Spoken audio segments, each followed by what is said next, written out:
Go.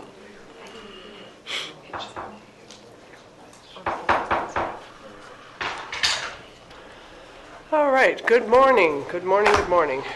Today is March 10th, and this is meeting of the Board of Supervisors. Welcome to your boardroom. And as soon as I find my hard copy of just the cover of the agenda, I've got the addendum. Sorry. I'll take it, thank you. I'll give it back in a minute. Okay, I should know. Call to order and roll call. Supervisor Foy. Supervisor Parks. Here. Supervisor Bennett. Here. Supervisor Zaragoza. Here. And Supervisor Long. Here. Thank you. All right, now we will rise for the Pledge of Allegiance, and Supervisor Bennett, would you lead us? Supervisor Bennett. Oh, I didn't hear that. Huh? Hand over heart. Ready? Begin. I pledge allegiance to the flag of the United States of America and to the republic from which it stands, one nation, under God, indivisible, with liberty and justice for all.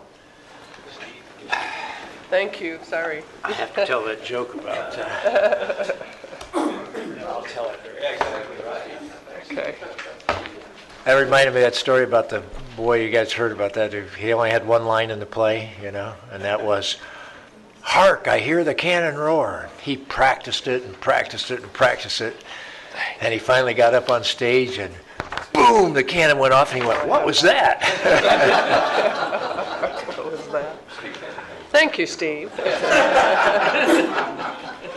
All right, now we have before us the minutes of Tuesday, March 3rd for board approval. We have a motion and a second. Please vote. Okay.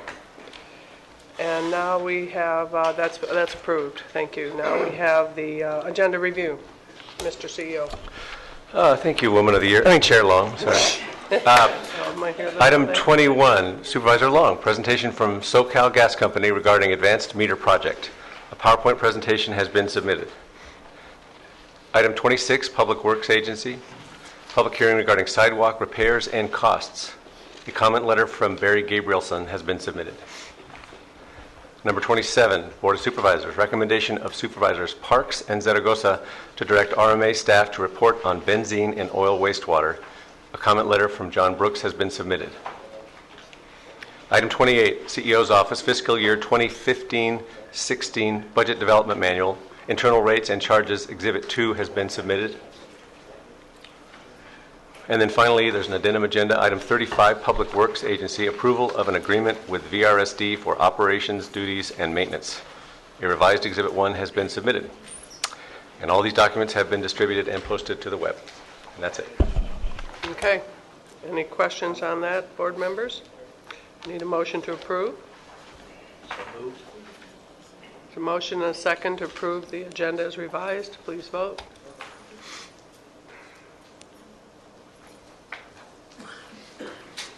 Okay, and that also passes. Now, board members, we have our moment of inspiration, and it is my pleasure this morning to invite up this is a moment of inspiration. It's also, as you know, Women's History Month and Women's Military History Week. Celebrating Women's History Month in March, the governor proclaimed the third week of March as Women's Military History Week. So that is March 16th through the 22nd, and as you know, we're not meeting next week. It is dedicated to women who've given so much in defense of our nation, who've served and currently serve in the U.S. Armed Forces. California is home to over 185,000 women who have served in the U.S. military. They're not only veterans, they're also family members, friends, business owners, professionals, community leaders, and advocates. Women have served in every major U.S. conflict and in peacetime, and for this they are owed a great debt of gratitude. Various women speakers this month weave the story of our lives in the fabric of Ventura County and truly do make a difference. So it's really an honor to highlight the significance of Women's Military History Week next week. So to invite a history-making veteran in our community who's added her fingerprints by making a difference in the lives of those who have served our country, I'd invite up Jane Twombly. Jane is a licensed marriage and family therapist, has been the team leader of the Ventura Vet Center since 2011. She has a Bachelor of Science degrees in psychology from the University of Maryland, Masters of Science in Counseling, Marriage and Family Therapy from Cal State Northridge. She retired in 2002 after 23 years on active duty in the U.S. Navy as an air traffic controller. And after, she's got to have strong will there. After retiring, she worked for 4 years for the Department of the Navy at Point Mugu as a range control officer for missile test operations. And while working in that capacity, she started interning at the Ventura Vet Center and was hired as a counselor in 2008. Thank you so much for joining us this morning, and thank you. Thank you. I joined the Navy in 1978. It's painful for me to say that because my friends are aging gracefully and I am not. But the reason I share that is because when I did join, when I tell people that, they're surprised that I joined so early and they want to know what it was like. And the reality is I was surrounded by lots of women in the service at that point.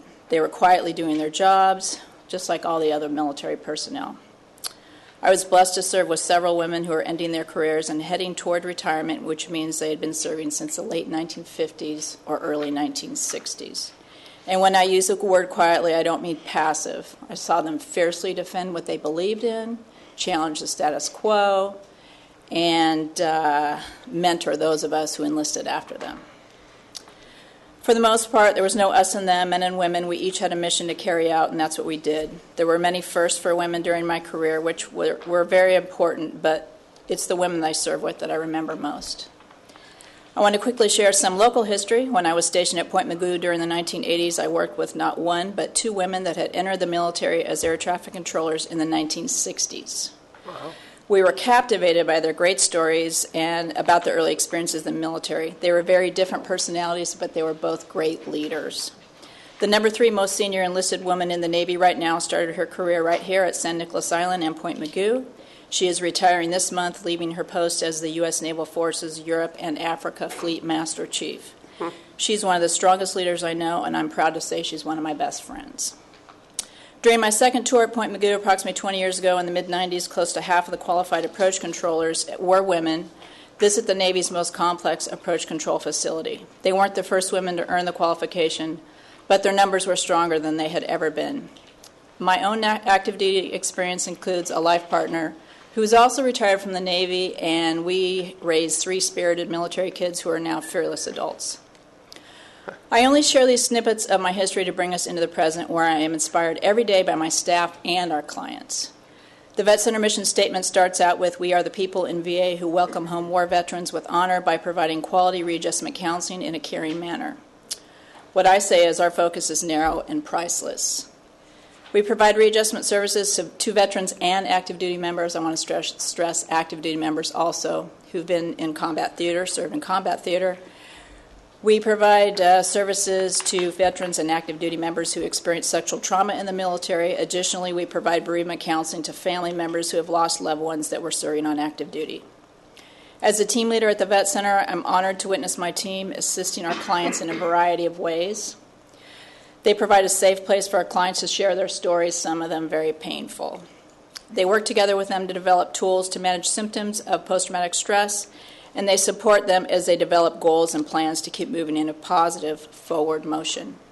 I am in awe, forever grateful, and truly inspired by my team and our clients who invest so much effort into positive outcomes. The Vet Center program was established in 1979 by Congress to address the readjustment challenges that Vietnam vets were experiencing. We've grown to 300 community-based vet centers in Guam, and this includes Guam, Puerto Rico, and American Samoa. In addition to readjustment counseling, we offer outreach and referral services. In recent years, we've added 80 mobile vet centers, which are RVs that are dispatched to rural communities throughout the country, providing outreach and counseling services. Each of our vet centers is different, unique, and reflects the local community. Our vet center is enriched with 2 volunteers, 1 an attorney and 1 a job coach, who give their time to assist our clients in priceless ways. Last year, we were inspired by a generous contribution by IBEW 952. Their contribution came out of the blue and was so helpful for us. We were also inspired by Vitas Healthcare, who presented our vet center with gas and grocery cards that help some of our clients buy gas to drive to job interviews or stretch their funds between paydays. We're grateful for many community partnerships, many, many wonderful community partnerships, including the County Veterans Service Office. Before I leave, I want to acknowledge that the very attributes that I talked about that contribute to strong, positive military women and men, those attributes where we quietly carry out the mission, also contribute to developing PTSD or, even worse, harming ourselves. I do not leave it out to minimize or diminish that fact, but that is a conversation for another day. I hope the work my team does inspires you, and I encourage you to share the word about our services to friends and family throughout the country. If you or anyone you know is looking or trying to locate the closest vet center, here's my standard www blurb. It's www.vetcenter.va.gov. Thanks for your time today. Well, thank you so much. Thank you. It's wonderful to hear we have such a terrific service here in our county that helps our veterans. Thank you so much. Linda, you want to say? Yeah, I just also want to say thank you, too, not only for your service, but also that you're there and helping other veterans, and particularly women. It's very needed. Thank you. Sorry, thank you very much. I appreciate it. Okay. All right, board members, thank you. Now we have our consent agendas, items 10 through 20. Anyone wish to pull consent off or have a discussion on any consent items? If not, we need an action. Move approval. For the record, ma'am, that also includes the addendum, agenda number 35. I knew that. Yes, it does, right there. Okay, please vote. And that passes unanimously. Thank you. All right, now public comments. Do we have any cards submitted for public comment this morning? We do. Okay. All right, thank you. And I'd invite up Suresh Subramanian, and please do pronounce your name. Come on up, please. Thanks. I'm sorry if I didn't pronounce that correctly. Yeah, Suresh Subramanian. Thank you. Good morning. Good morning. I'm here to talk about an issue that I've been facing for the past month or so. And this is concerning my landlord and my housing situation. I live in Ohio. And what has been happening is, there are some illegal trucks that are being parked in the property, which, according to county rules, it specifically states that, any vehicle with lettering, company lettering, there can be only one per tenant. And this clearly states on the website. And I've submitted complaints. The first complaint to the county was on the 10th of February. The second one, which is actually concerning inside my home, which is, a heat issue. We've been having suffering with inadequate heat. We've been living there for almost 17 months. And the county has some really weird rules, which the state doesn't expect you to have. And when I called the county and they told me that I need to give my landlord a 14-day notice for him to fix the heat issue, the moment I give the 14-day notice, he turns around and gives me a 60-day notice to vacate. And then once I filed the complaint, now he started getting something called courtesy notices, which are nothing more than a mere slap in the wrist after 21 days of filing my complaint. And what is the county doing? They're just looking the other way. What are you guys waiting for? Are you guys waiting for me to leave, give up possession of the property so that, you can work out something with the landlord? That's how it appears to me, Just prove me wrong. And 21 days have happened since I filed my first complaint, and it's almost 20 days since I filed my second complaint, and there's not been a single inspection. And what the landlord is doing is he's working out an arrangement with his gardener, who is actually the one that's running commercial operation out of the property, and they've started changing the vehicles. Unless you guys act in time, you're helping this guy cover up all his crime. And on top of that, the county cannot wash off its hands saying that it doesn't have knowledge of this. There's a note in the county permit records as early as 1998 where there was a fire in one of the units in which someone has actually clearly handwritten that there is an illegal garage to bedroom conversion, and the county has done nothing about it. This is 17 years back, okay? And since the time I filed my, first of all, the rules are onerous. You should not expect a tenant to give a landlord a 14-day notice, a guy who's illegally doing stuff. And the moment I give that, you're basically saying that, these guys are welcome. And any slumlords that are listening, Ventura County seems like they're open to slumlords. This is the conclusion I draw. So I guess that's it. Thanks for listening. Okay, Sir? I'm not gonna, sir, yeah, if you could, you said you lived up in Ojai, right? Yes. Have you spoken to anybody in my office yet about Yes, this? I have. I've spoken to Steve Oberman, who is your administrative assistant. When I filed the complaint, I actually took the written complaint to him, and I told him, look, we are having a serious heating situation, and since it's a health violation, it could be a health code violation also. Right. You need to waive all the, the formalities with the landlord, and you need to do an inspection right away. Okay? And in fact, my lawyer, when he spoke to you, in fact, I had my lawyer speak to you. I mean, this courtesy notice did not just come because, I filed a complaint. It came because I spoke to your administrative assistant. My lawyer called you, and you apparently told him that you cannot come in between me and my landlord. It's like a cop telling that he can't come in between a criminal and a victim. That's ridiculous. You guys are obligated to. Are you saying I spoke to your lawyer? Yes, that's what he told me. I haven't. That he called the supervisor. I've not spoken with your lawyer. And right a couple of days later, actually, I got the first complaint that I filed. Okay. It took almost 9 days until after my lawyer called. So your phone number's on record with our office? Yes. Then? Great. All right. Thank you. Let me look into this. Okay. Thank you. Okay, and next up, Padma Samamarian.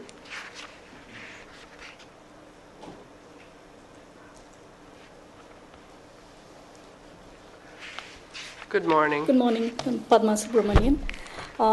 I've come to talk about, I'm a tenant of in Ojai, and so basically what we did is when we had a heating issue in our house, and we looked at we spoke with the county, and we figured out, okay, we need to give him a 14-day notice, and we gave him a 14-day notice to fix our heating. This was on a Friday. And then the subsequent Monday, we got a 60-day notice to vacate. And so one thing is, it doesn't appear that this is a California state law requiring a 14-day notice. It seems to be something specific to this county. I'm not sure, but it's definitely not a state law. So my one point I would like to make is the fact that you require the landlord, he appears to have a garage to, without a building permit, a garage to room conversion, and because of which heating is very inadequate in the unit. And by making us give him a 14-day notice, it's like we going and telling him, hey, if you don't fix this, we are going to complain to county. And it puts us in a very vulnerable situation, because right after that, he gave us a 60-day notice to vacate. And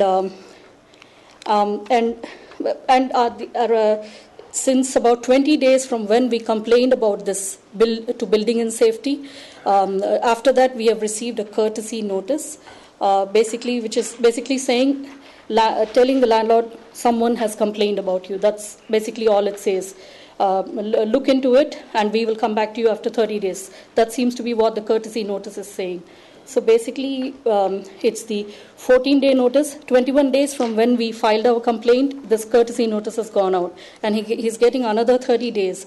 So that makes it 50 days that he's getting before anyone from the county will go and do an inspection. So in that case, like, he's already getting rid. I mean, it's almost like we are going to be evicted by the time the county does say anything about it. And so we really need you to cite the land. I mean, come and do the inspection, and then there definitely appears to be code violations here, and we would like the county to look into it as soon as possible. And the one point I would like to make, even to tenants out there, basically because this cannot be an isolated issue, because if the county is requiring notice to be given, then it's definitely not an isolated issue. Any tenant, if we assert our rights, if we speak up with the landlord, then there's a good chance that tenants in the county will get evicted. And this is not something we want to create in our Ventura County. Okay. Thank you. Thank you. Again, the supervisor will follow up with that. Thank you. Okay, board member, any other public comments there? Brian, no? No further public comments. We'll move to board comments. Mr. Foy, Supervisor Foy. Thank you. I'd like to adjourn a member of the people on this list and just say to the scouts, I know they had their national food drive and we know how hungry people are these days, but it was just great to see it. Just at one location, the Manna Food Pantry received 18,000 pounds at one location. You know, just good to see that kind of stuff going on, that people are out doing that. I know it's a national deal. So, and then also some CIF winners at Royal High School, the girls polo team and the Grace Brethren soccer team. So congratulations to them, the first time for both of those. Thanks. Yes, I would like to ask that the board close in honor of the people on this list, and I would like to call out a few of them. One is Anthony Gentile, who's was the loving husband of Betty Gentile, and he was also a first lieutenant in the United States Air Force, and I know he will be very much missed. Also, Diane Valentine, she was a former Thousand Oaks librarian, and then she also was very involved in the Historic Society, Caneo Valley Historical Society, and even wrote a book about the California Rancho area. So I know that Ms. Valentine is also very much missed and made a great contribution to our community. And then also Robert De Niro. He was a United States Army veteran and also was served in the Korean War. So I know that he is very much missed. And also just one last one is Robert Gerther, and he was actually on our Ventura County Grand Jury among, and also one of the directors of the Fox Canyon Groundwater Management Agency. And I know that he was a former Marine and also is very much will be missed. As far as comments about my district, we seem to be on a roll. Lorena won the county mock trial competition for the 5th year in a row. And then I know today we will be honoring the academic decathlon winners from Westlake High School. They came in first and third, and second was Oak Park High. So we captured the entire county in the Acadeca, so that's pretty neat. Also, I wondered, I imagine the board has seen there's been more information about oil train derailments, and that was something Supervisor Bennett and myself brought forward to the board. They've had 5 derailments in the last 5 weeks involving the United States and Canada, and including polluting the Mississippi River. So you just see as these have just geometrically exploded the number of trains that are now carrying oil, and subsequently the number of accidents that we've seen also. So I know that's a big concern, and hopefully one that will be addressed and looked at closely in the San Luis Obispo County, where they're looking at our oil refinery, which will be using those trains too. And then just finally, my hearty congratulations to the Woman of the Year. What a great honor and a very appropriate honor, so congratulations.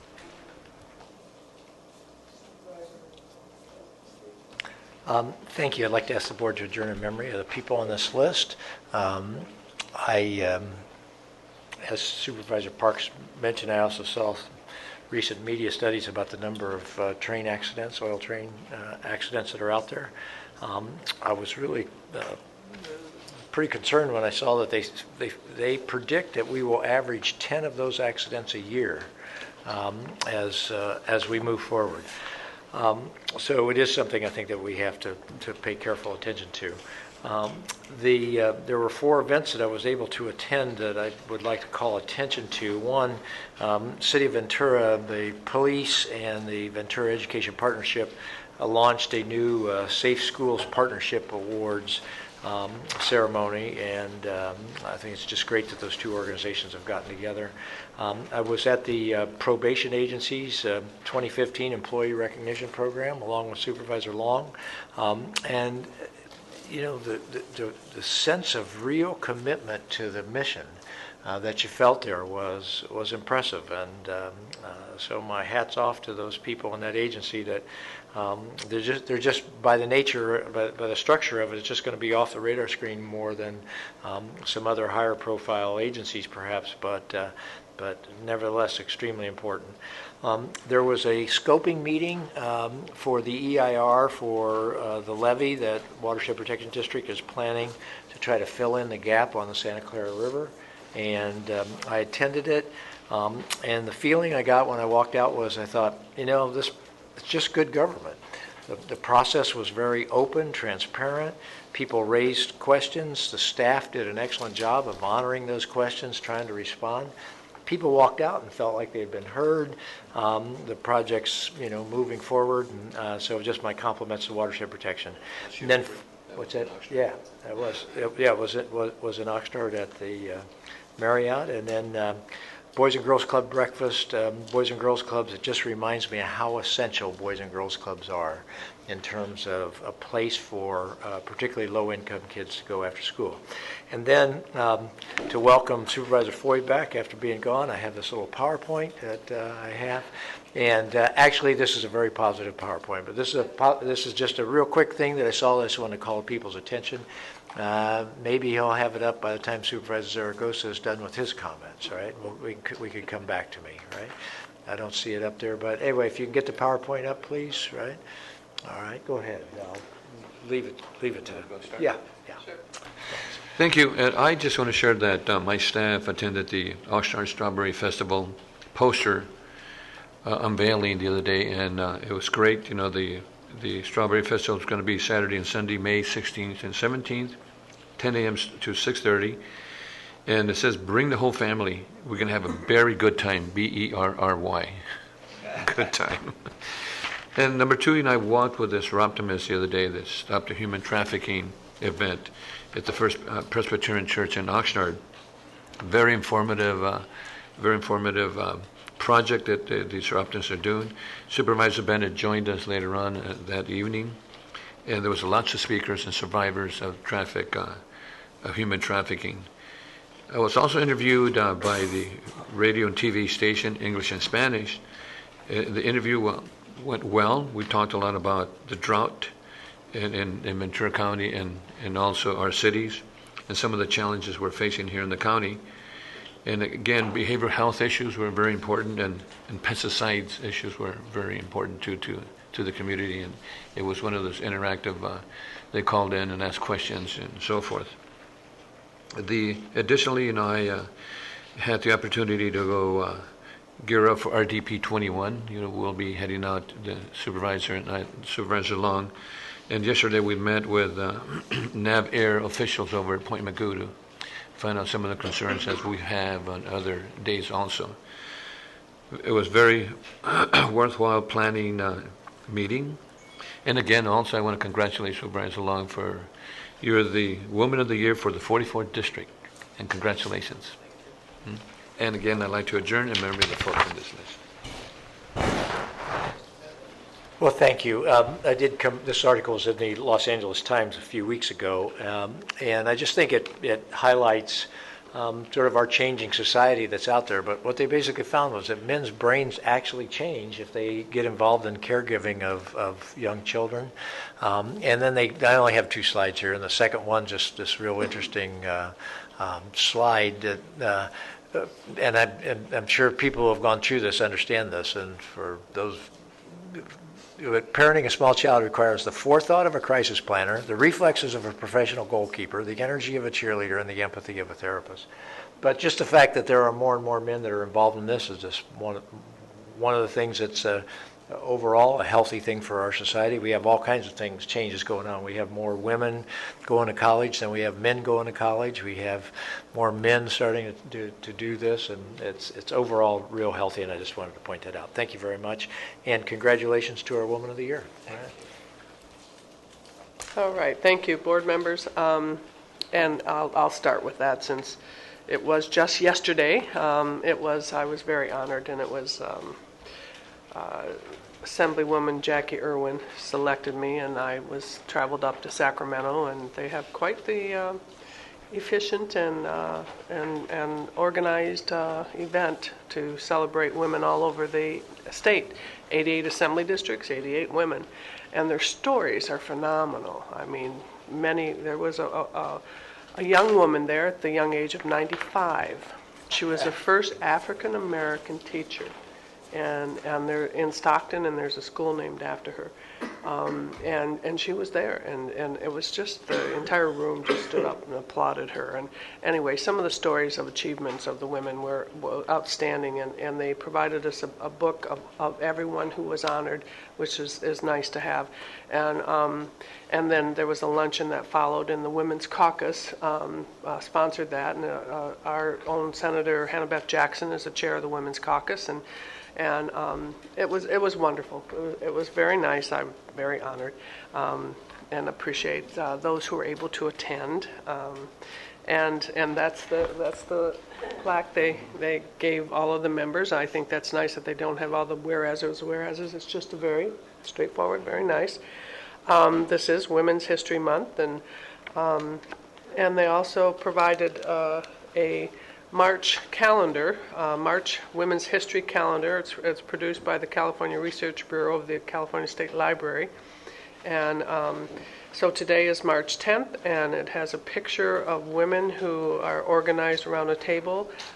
Women's clubs initially were places for women to gather, mainly for social or community building reasons, but were swept up in the rising tide of the suffrage movement. By the time Selena Solomons and Alice Park opened separate votes for women's clubs, the clubs were clearly linked to the fight for the vote. So this calendar captures a lot of the highlights of women in history and the movement to vote. So it was very nice. Thank you. Appreciate it. And what can you say? Oh, sure. That's the right reaction. Thank you, Chair Long. I just want to comment. I did have the privilege of attending the ceremony, and it was very impressive just to share it with our board and our county family and our community here. It was really, it's an august room there at the State Legislative Assembly room, and so I was proud to be up in the balcony there with Captain Vasquez from our local base. We were hooting and hollering from the balcony and cheering her on. And I was struck by a couple things. I mean, of course, Supervisor Long was looking regal in red, but something that I noticed from where I was sitting is how many legislators came up to congratulate her. There was a steady stream, and it really spoke to the relationships that she's built over these years with state officials to the benefit of our county. And they were heartfelt congratulations by many, many of them. So it was very impressive. And then you see different things like the Assemblywoman and the Supervisor taking a selfie on the Assembly floor. Yeah. But it was a great day. Yeah, that's right. It was a great day, and that's right. Yeah, that's right. But an inspiration to women and men in our county. So congratulations. Thank you. It was wonderful. Thank you. It was very nice. And just quickly, a couple things. The probation employee recognition awards was wonderful, and as was said, Supervisor Bennett, very very just the passion of our employees who work for the agency, stepping up and speaking to one, being recognized by their peers, but also their passion for the job. Really was very very wonderful award ceremony there.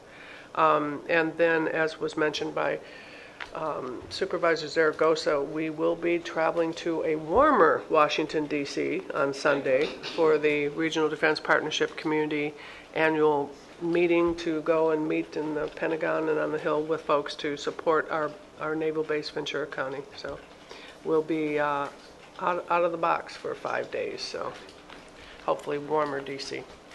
Okay, that's it. Anything else to mention? Nope? All right. We'll move on then. That concludes the board comments, and we have handled the consent agenda, and we're a little ahead, yahoo! So let's go right to the regular agenda items, and that will be item 27, recommendation of Supervisor Parks and Zaragoza. Thank you. This item is specific to looking at the oil wastewater that we get when they drill for oil. There's it's often injected back into the ground, as well as we're seeing wastewater out in along the coast being dumped into the ocean. And recently it has come to light that the level of benzene in that injection water or in the wastewater is significantly higher than they had expected previously. So even to an average of about 700 times higher in that concentration.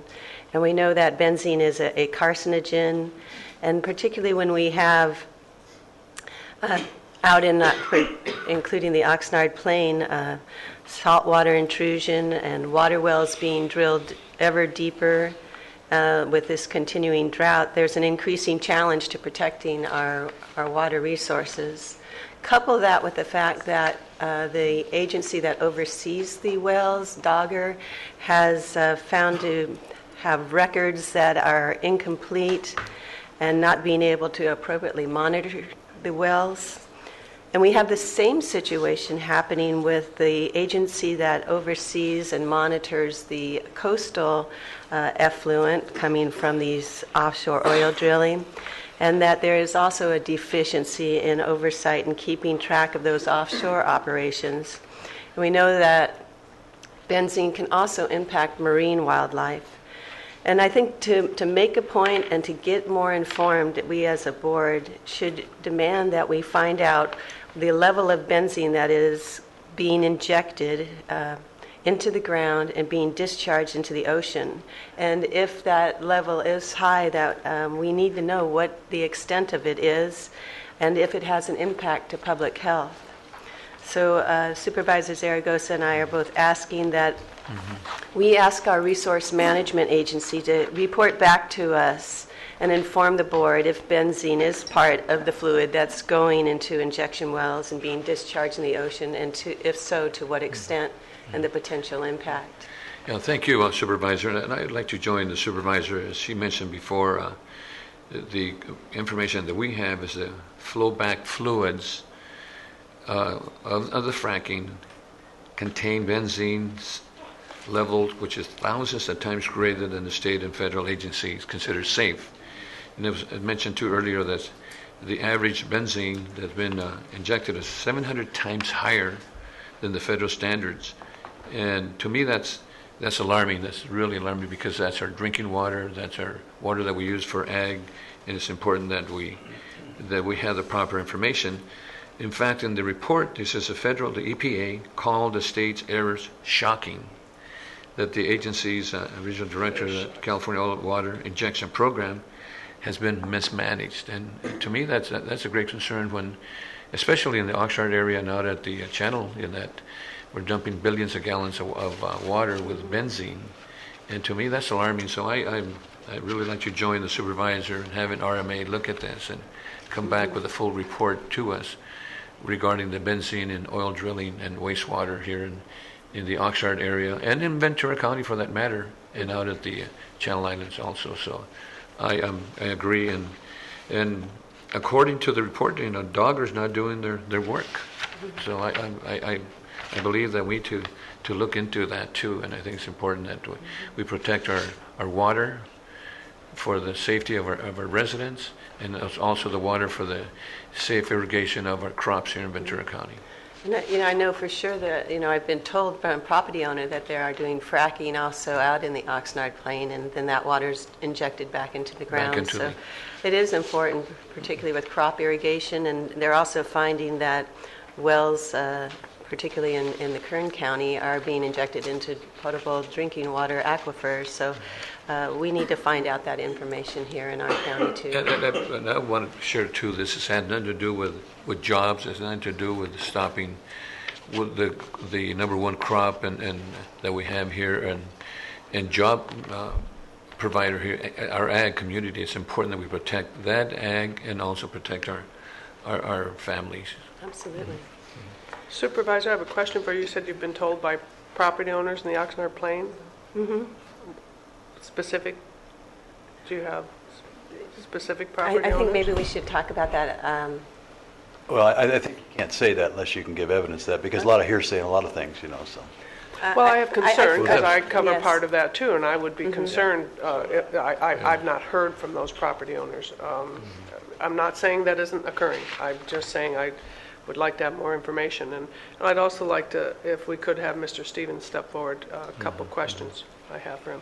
I've read those reports. I too am very concerned about this. I'm certainly going to support the request. I get logistically asking how you will go about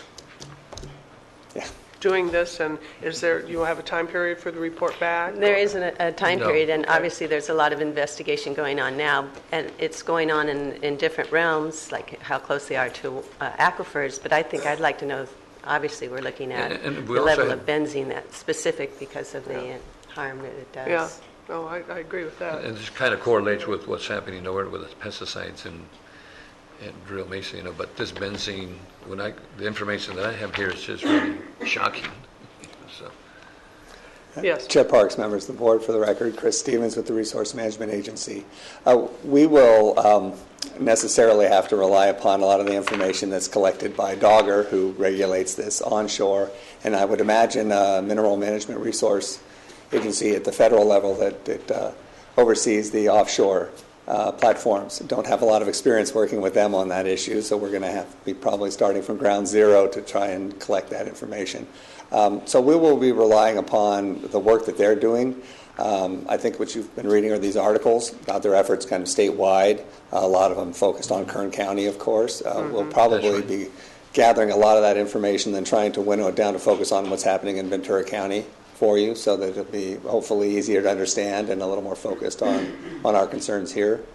So we'll be pulling together information largely. We don't develop or collect this information here at the county level ourselves, nor do we really have expertise here on staff to evaluate that. We'll be relying upon probably state experts as well, but we can pull the information together. I really don't have a notion right now how long that will take, however, but we'll do our best. Supervisor Ford? Yeah, if Dogger, as you say, is already doing these studies or working on this kind of thing right now? That's correct. I think that was mentioned in some of the articles that you probably are looking at, that as a result of the issue brought up by the EPA, the Department of Conservation and Dogger have been evaluating a number of wells. I think they started with something over 1,000 of them in the state, and they've been evaluating each of those wells and trying to identify those that they see as a problem. I think there's been 11 identified in Kern County that they have shut down due to some concerns. Right. But I don't know the details of all of that. That's the kind of information. Well, I guess I was just asking, since we don't have the expertise, should we just do some more cooperation with Dogger and try to figure out and then kind of hone what we do and try to get that, because it's kind of hard to, I guess, ask you to do something you don't have expertise in. I know you don't want to put yourself in a position, and maybe it's more coordination, I guess is what you're saying. We'll coordinate with Dogger and try to collect their information, then kind of hone it to our county. Is that what you're saying? That's correct, yes. Yeah. Maybe that's where we should spend more of our time. and Madam Chair, it's my understanding that according to the article that the state ordered in 2013, that oil companies be tested to find out what the chemicals have as far as extracting that material from the wells and injecting it again. So that's what it says here. Okay, I know that there were regulations passed, I think we've discussed them here at the board, related to well stimulation and the posting of the chemicals that are used in fracking and other well stimulation activities. I'm not sure about the flowback fluids. That's kind of a new twist for us. We'll evaluate that and get that information for you. Right. Have we seen any, for environmental health or anybody else, have any of the benzene issues in any of our water anywhere? Has that ever come up as a problem that you know of? I'm not aware of any, but we'll gather that information. Okay, great. Madam Chair? Yes. Yeah, while you're up here, just a few things. Number one, I recognize you're starting at zero, all right? So you're just almost like us asking one of our staff members to do this or whatever. You're trying to figure this out. So I appreciate there's a challenge. I think it's appropriate because I think that there's been at least a questioning of Dogger in terms of how well Dogger has handled the responsibilities over the years. And the other thing where I think there's, when I was working on the fracking thing quite a bit a year ago, I was really a year and a half, and 2 years ago, I was really stunned at how much finger pointing was going on between Dogger and the Regional Water Quality Control Board over who is supposed to be taking care of water contamination. I would talk with Dogger, and they would say, hey, we don't do water contamination, that's Regional Water Quality Control Board. You'd talk to the Regional Water Quality Control Board, and they would say, oh, no, Dogger's supposed to let us know if there's something. Otherwise, we're not gonna check these things unless Dogger tells us to. And it was very clear it was lost in the middle. So to the extent that you can objectively, for our benefit, talk to us about our wells here, I think that that's healthy. At the same time, I'd really like there to be a focus so that we're focusing on the real threats, because at least my understanding is there's, for me, the question is there's a huge difference. You go down 8,000 feet and you pull up some oil. That oil is coming up with water. You don't frack or anything. You just pull the oil up, right? And you pull the oil and water up. You try to skim the oil off as best you can, and if you put that right back down in that exact same formation, it's going to have benzene in it because it has oil in it, and oil and methane gas are going to have benzene in it. So we're going to have a certain amount of benzene in that, but it's going right back down where it was. Now, that's one level of threat that's at a different level than if you're going to take that water and put it someplace else. Mm-hmm. And so I'm most concerned about the water that's going other places than where it had originally come from. And then I'm concerned whether it is benzene being introduced by fracking fluids or some artificially introduced versus benzene that is there naturally because you're pulling up a petroleum product, et cetera, and what the expected levels are versus what perhaps some artificially induced levels. If we have artificially induced benzene, that's, very significant. If it is going back someplace other than the formation that it came from, that would be significant. And then the final thing is, my understanding is, particularly in Kern County, the EPA has a requirement about aquifers that potentially could be used for drinking water at some point in time if you could clean it up to the standard. And that's where the problem is. Are we discharging into aquifers at all in Ventura County? Or are we discharging into areas, are we drilling through the aquifer and discharging below with the potential for contamination up? Or are we discharging outside of the aquifer altogether? Those when the study comes back, those are the questions I hope you'll be able to answer, and I wanted to be able to do that. But certainly I think with where Dogger and Regional Water Control Board has been on this, and with the fact that there is this potential for significantly higher elevated levels. It won't necessarily be easy or somebody's forte on your part, and of course you have to make some subjective analysis as to whether, is it safe or not, but if you could answer those questions, it'd help me get more value out of a report than just maybe the standard information you might get from Dogger. Thank you. Right. And I just want to share again, to me this is really critical for the health and welfare of our residents. It's extremely important that we find out exactly what contamination we do have, to protect our residents. And I also, go ahead. I was just going to say, I appreciate Supervisor Bennett's comments, but also do want to know if we got high levels of benzene being injected back down into particularly the Oxnard Plain, where we have a lot of drilling going on anyway for water and potentials for shifting of that aquifer there along with the drilling. And also just pointing out that according to the Interior Office of the Inspector General of the United States, that the Bureau of Safety and Environmental Enforcement, they're the ones that oversee the coastal drilling, also has deficient oversight. So you have the two agencies that are overseeing both these, basically where the wastewater is going, in addition to the drilling, neither of them having sufficient oversight. So I think it does send a message from Ventura County to those agencies that we're very concerned, particularly with those that have the high levels of benzene, the contaminant that can severely impact public health and marine life. Chris, I've sat in meetings with you, and your departments are pretty busy, so now we're asking you to do something else here. What is by doing this, do we need to give you some more resources to have this done? Do you have to find some more people? I mean, let's be honest about, we keep adding more things for you to do and important stuff to find out, for the health and things, but what do we need? What do you think you're going to need, or do you want to come back and talk about that later, put you on the spot here a little bit? No, I appreciate the comment.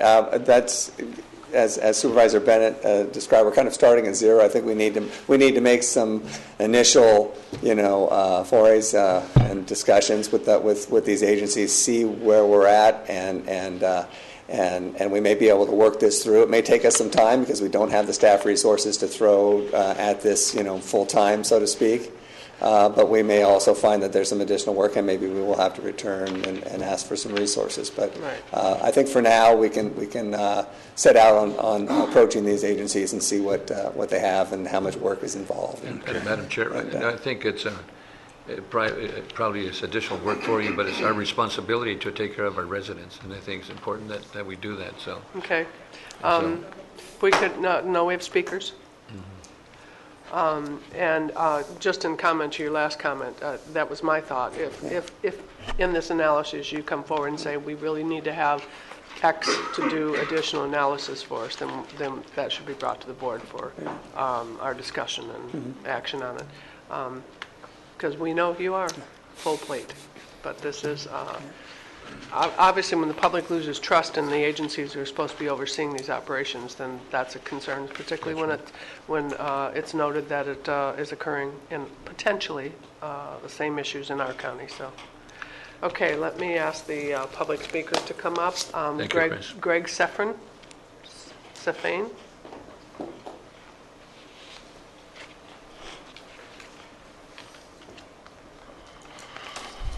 Good morning.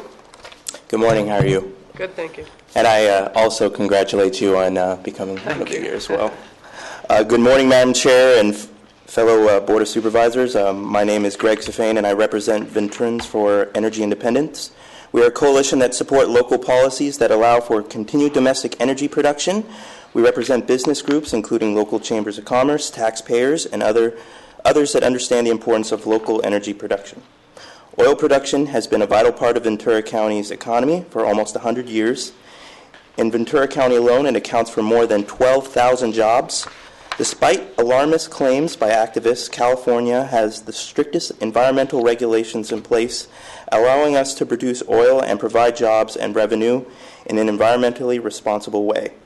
We encourage the county to conduct its study and consider the many facts about these assertions that clarify that drinking water has not been contaminated. Tom Tatton, a leading energy expert, whose latest piece from the Sacramento Bee has been provided for you, clarifies the disagreement between California and the EPA has not resulted in any contamination of California's drinking water supplies. The State Water Resources Control Board tested a number of water wells near the disputed injection wells and found no evidence, none, that groundwater had been contaminated by the injection wells. Also written recently in our own VC Star by Eric Nichols, a licensed professional engineer in California who clarified concerns about the benzene and fracking fluids. The CBD, an established anti-energy advocacy group, reported that water samples taken from oil wells contained benzene, a fact the group erroneously attributed by hydraulic fracturing fluids. Of course, water extracted from water wells contains benzene. The water that was tested has been in contact with crude oil deposits, perhaps for millions of years. Crude oil contains benzene, as well as numerous other hydrocarbons. Finally, I've included Steve Bolin, Director of the California Department of Conservation, Division of Oil, Gas, and Geothermal Resources, in response to these serious allegations. I encourage you to read these letters in its entirety. I'm providing printed copies for your review. The Division of Water Board and EPA are working diligently to ensure our water supplies are protected. I hope you will collaborate with them as you develop that report. As you undertake this review process, we hope that you will ensure for the public's sake to rely on science and not hype. Thank you very much. Thank you. Sandra I'll Burkhart. provide for you the Thank you. articles. Appreciate that. Sandra Burkhart.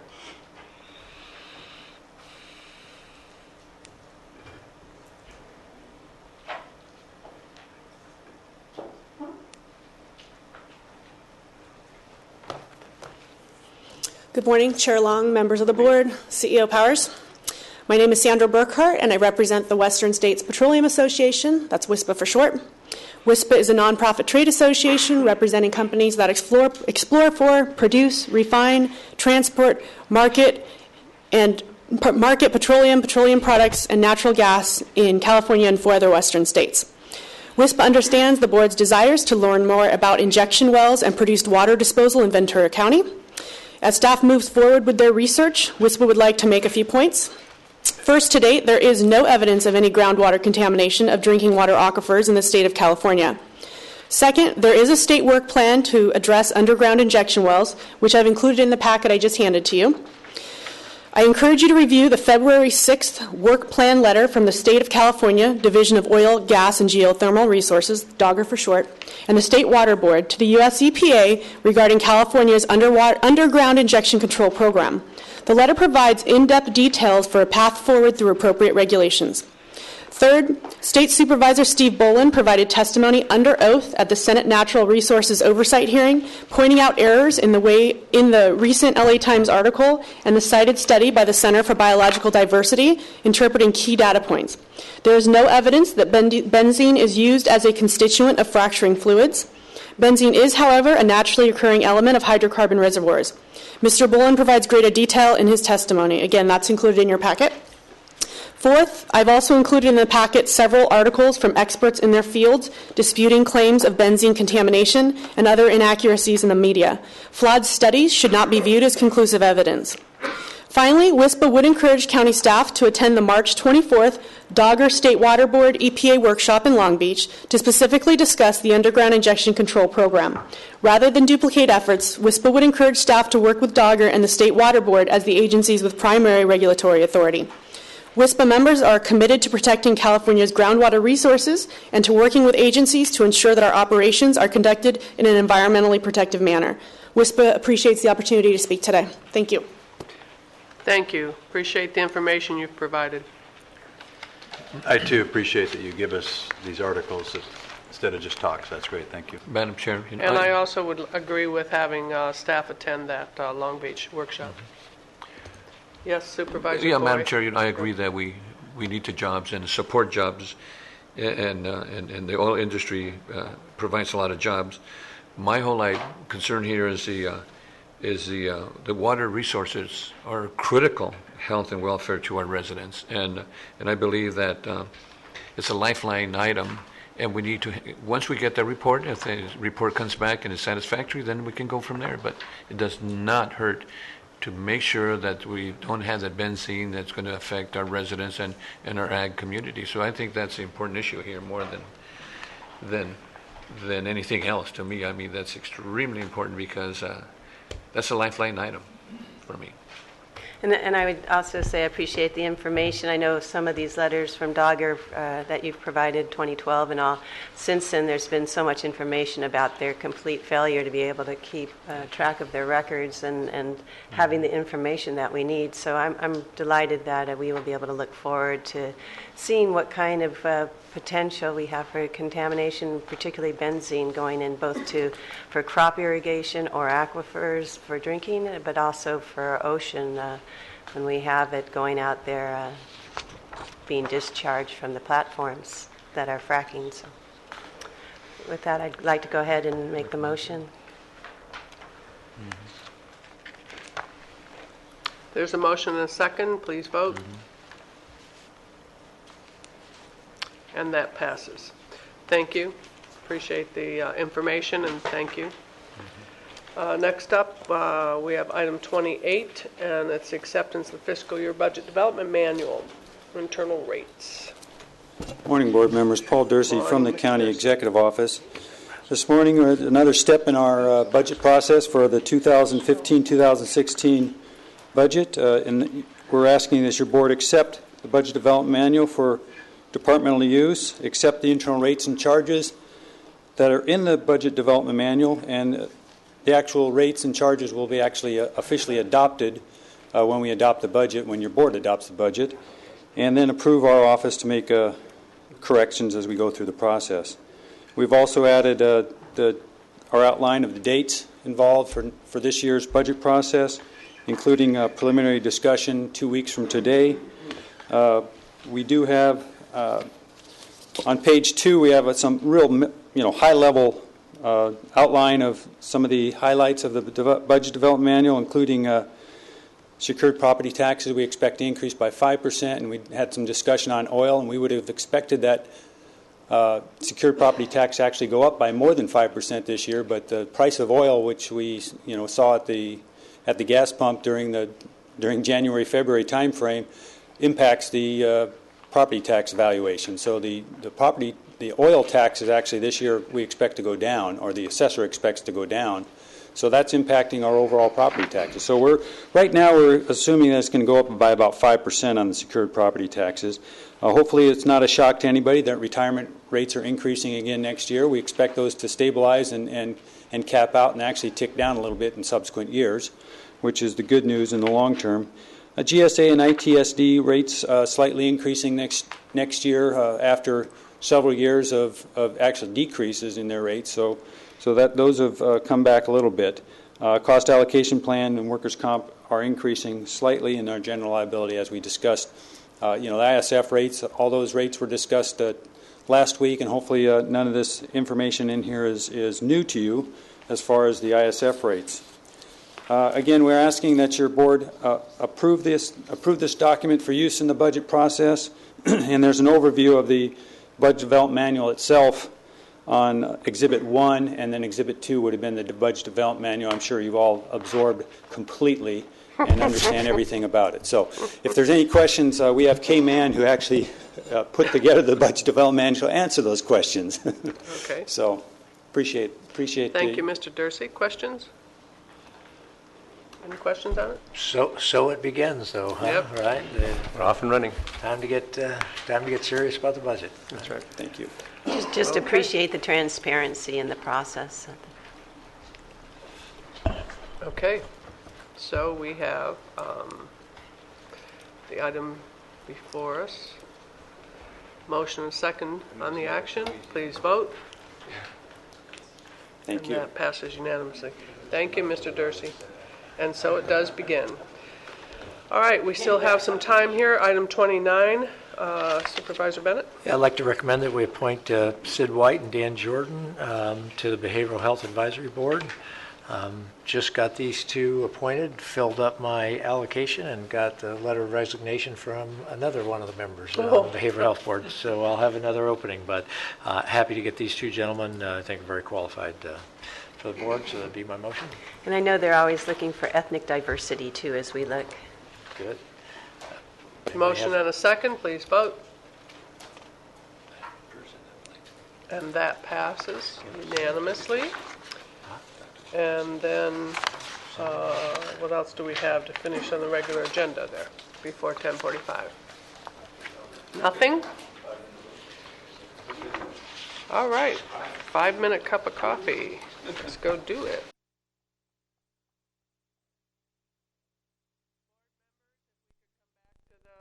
Dais, please. So we can stay on time here this morning. Thank you. It's right here.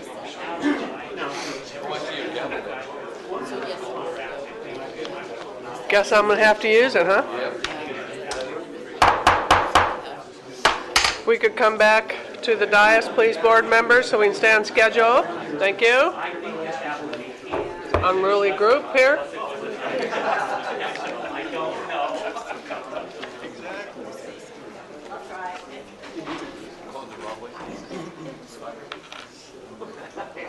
right.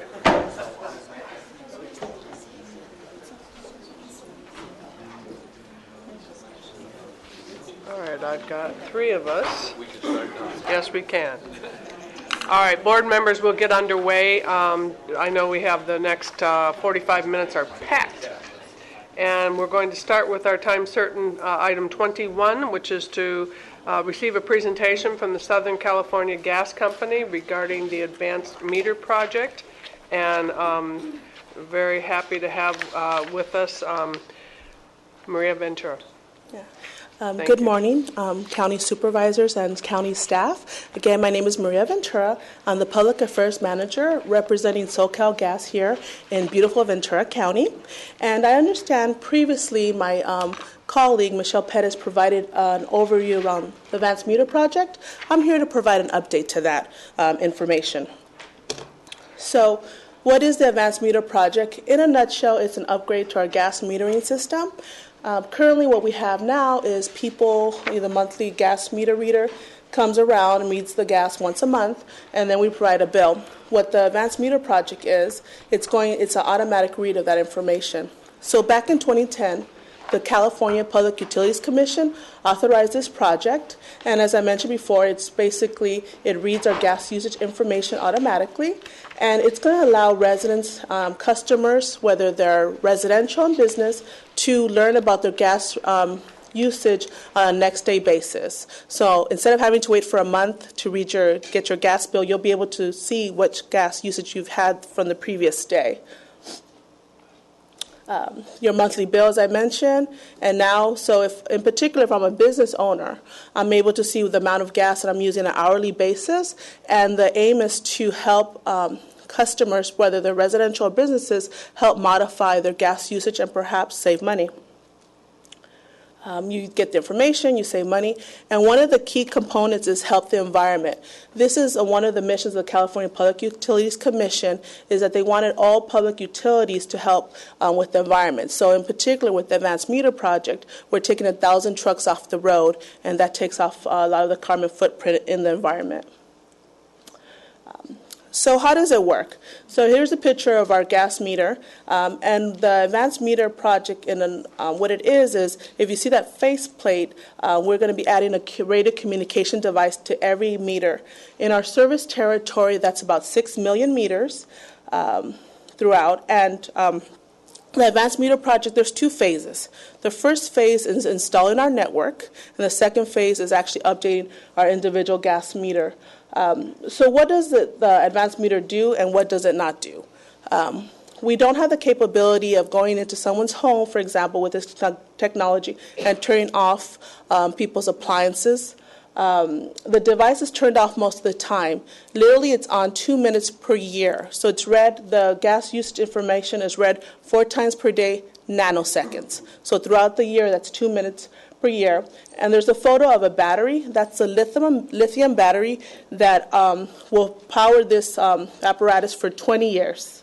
And it's going to be part of our update and maintenance of the meters. We will be reinstalling those batteries as needed.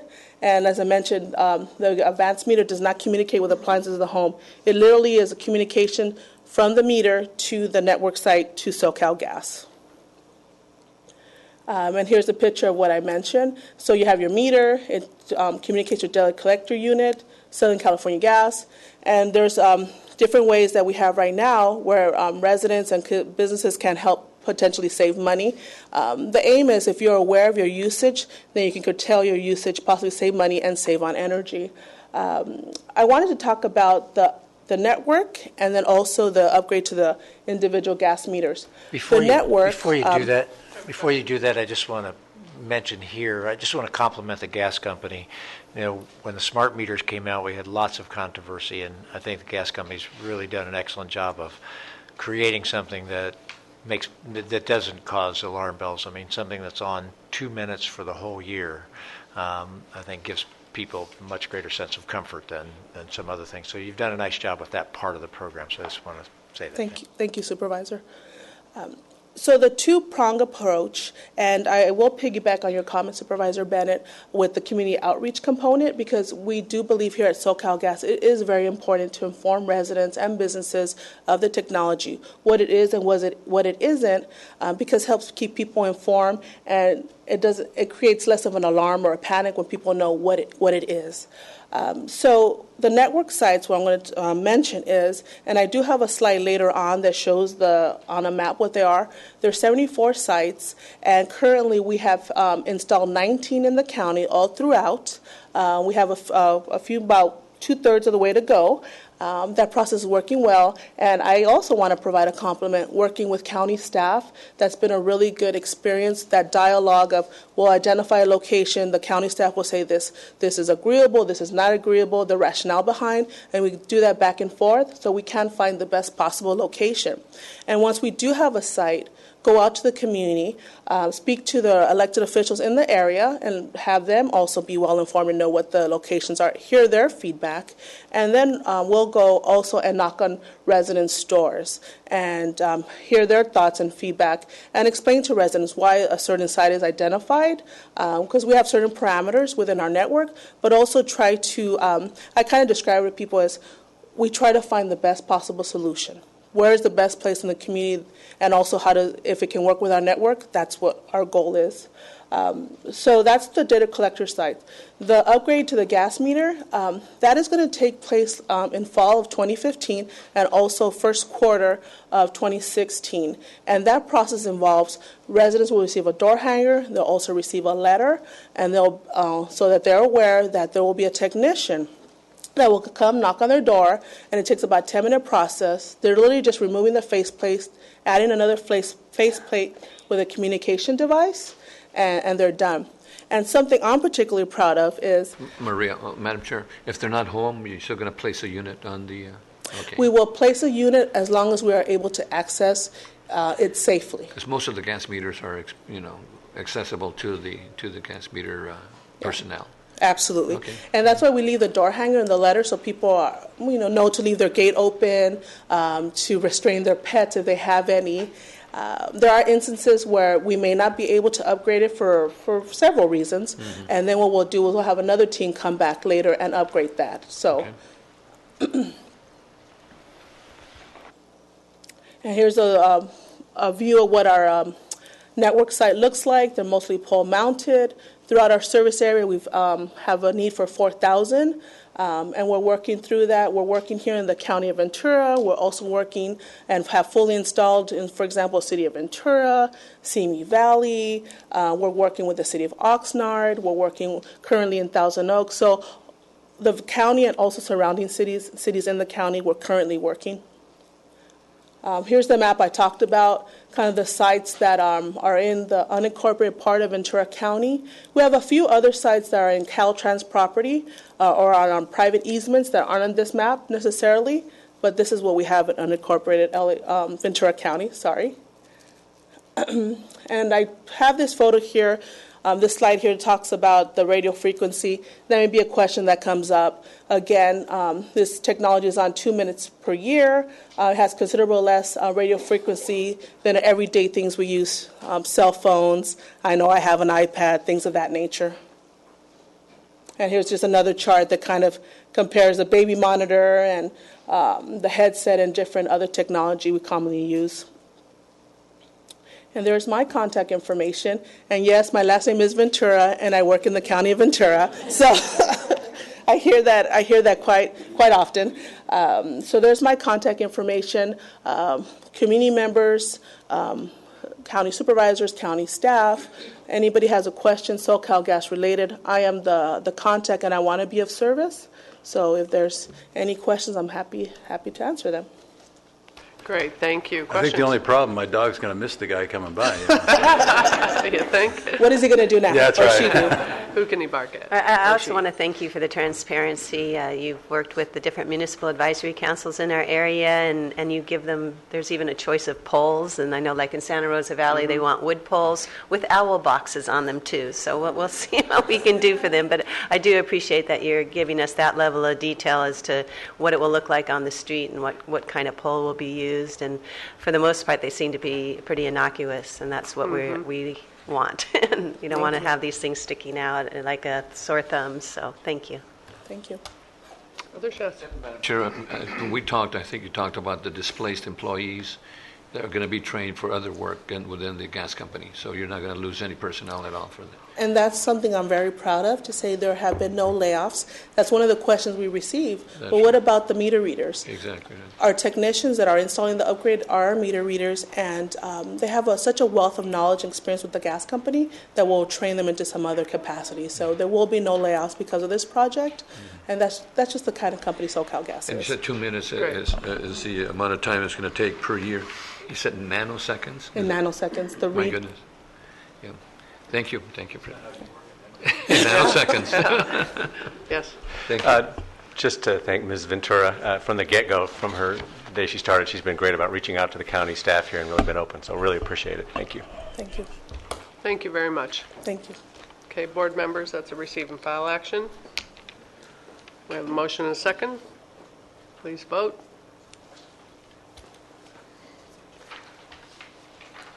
And that is approved. Thank you. Next up, we have our 10 o'clock time certain. We are on time. Item 22, Supervisor Parks. Yay! Your item. It's my pleasure. We have here before us in our audience the wonderful winners of the academic decathlon for the County of Ventura, first place winners of the 2015 Acadeca. And I believe Coach Joe Nigro is here. Would you like to come up to the podium? And we congratulate, it's his fourth championship in a row. He also teaches English at Westlake High School. There are 16 teams across Ventura County that compete in 7 academic categories: arts, economics, language, literature, mathematics, music, science, and social science. And the competition includes a super quiz, essay writing, speech, and interviewing. And the theme this year, which I think our board will appreciate, the theme's competition was New Alternatives in Energy, Ingenuity, and Innovation. What a great topic. The Westlake High School team is now headed to Sacramento for the state competition on March 20th and 21st, and we'll look forward to hearing and wish you the best. Also, their second-level team received third place, and as we pointed out, Oak Park High School was second place. So it's great to see all these champions here in our audience. And I'm going to come down there. We have some certificates of appreciation. I know, I believe we have almost all except one here. Champions Ben Hannell, would you like to come on down? Kevin He, Marcus Nordstrom, Anastasia Park Van Siemen, Sophie Pieo, Sabrina Schenker, David Suslick, and Yuri Vardy. And I know Titania was not able to make it today. So much appreciate having you here, and maybe you can tell us a little bit about your experience. And I'm going to come down there and with my assistant, Venice, and hand out the certificates. Coach? Well, I just want to start out by thanking the board for inviting us here. This is a great experience for all the students, and we really appreciate being invited. It's my pleasure to introduce you guys to the Westlake Acadeca team here. This is the 4th time in a row that we've won the Ventura County Championship. And, I got to say, as the coach, I'm very proud of all of you guys. I think my favorite part about coaching Acadeca is just seeing them get so excited about learning. And, it's competitive but cooperative simultaneously, which is kind of so hard to do sometimes. So it's a real pleasure. And, you already kind of introduced them individually, so thank you so much. Well, I do congratulate you. Let's, you can help me hand out the certificates. Oh, sure, sure. And, we've arranged for a little tour of the government center. You can see we're always looking for great employees. So come on back, and we'll be able to begin. We'll give them applications on their way out the door.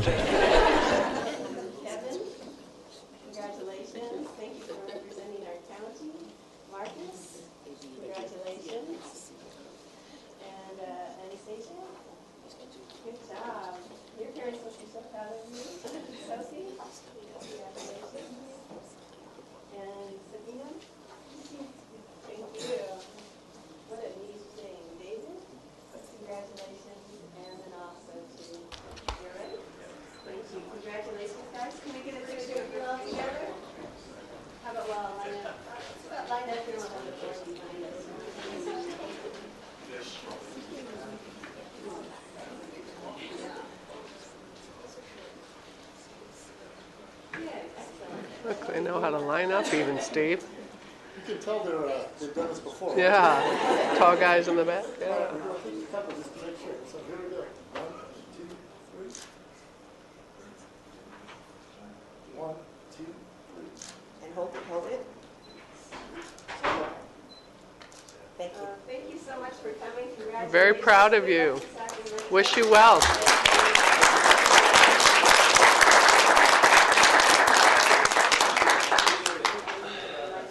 Yeah, good luck in Sacramento.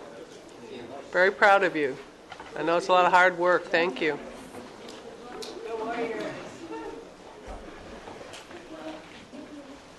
All right, thank you, Supervisor Parks. That was great. Good to recognize our smarties. Okay, supervisors, I'm going to step down because I have the next 3 items. So.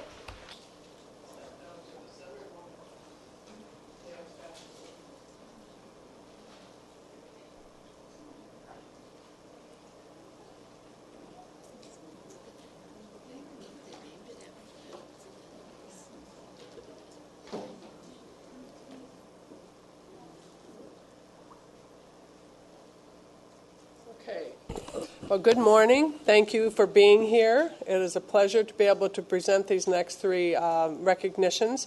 And the first one that we'll start out with this morning is our Women's History Month. And I'm very proud to be able to do this again this year for the board. I'd like to start by inviting retired supervisors Susan K. Lacey and Maggie Erickson Kildee to the front.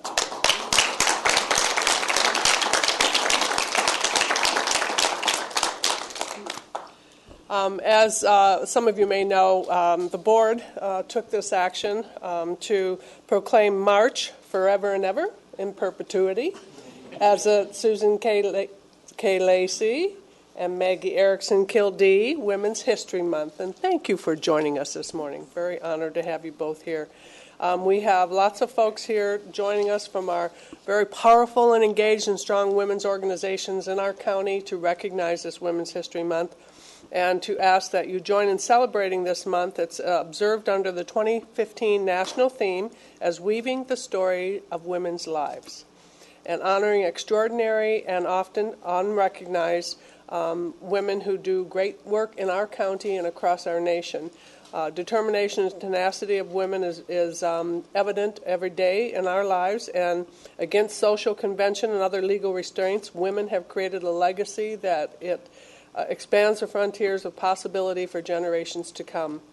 With the recognition of Women's History Month, it's again significant to us. We had these 2 women trailblazers who really started both the importance of women serving in elective office, but and in the many other things that they wore many hats over the years since then. They continue to be critical participants in our economic, cultural, and social fabric of our community and our arts, and continue to give back. And many of you who have joined us this morning do much of that many times over. Women are, in the State of the Union address, President Obama acknowledged this year that as a nation we must treat child care, paid family leave, and income disparities as a national economic priority. So it raised the bar, and recently the California Legislative Women's Economic Caucus, led by Senator Hannah Jackson, announced plans to address gender wage gap by introducing Senate Bill 358, the California Fair Pay Act, and in Ventura County, the Women's Economic Roundtable Advisory Committee will be hosting a women's forum to provide women with networking opportunities, mentorship tools, and knowledge to develop their skills.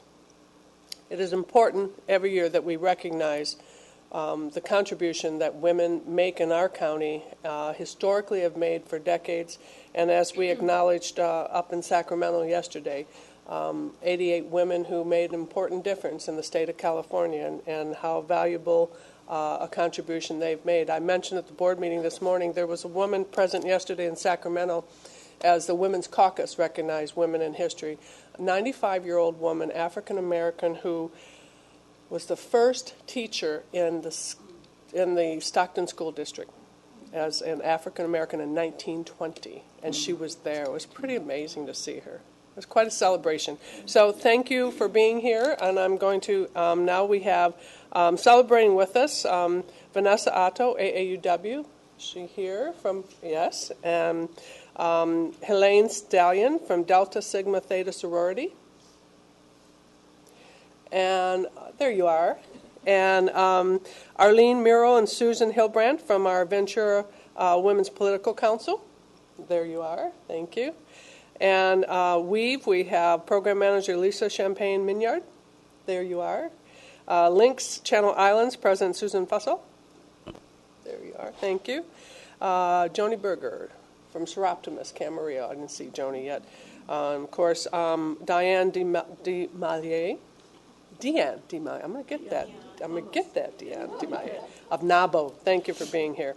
So I'd like to ask, first, would our retired supervisors like to say anything?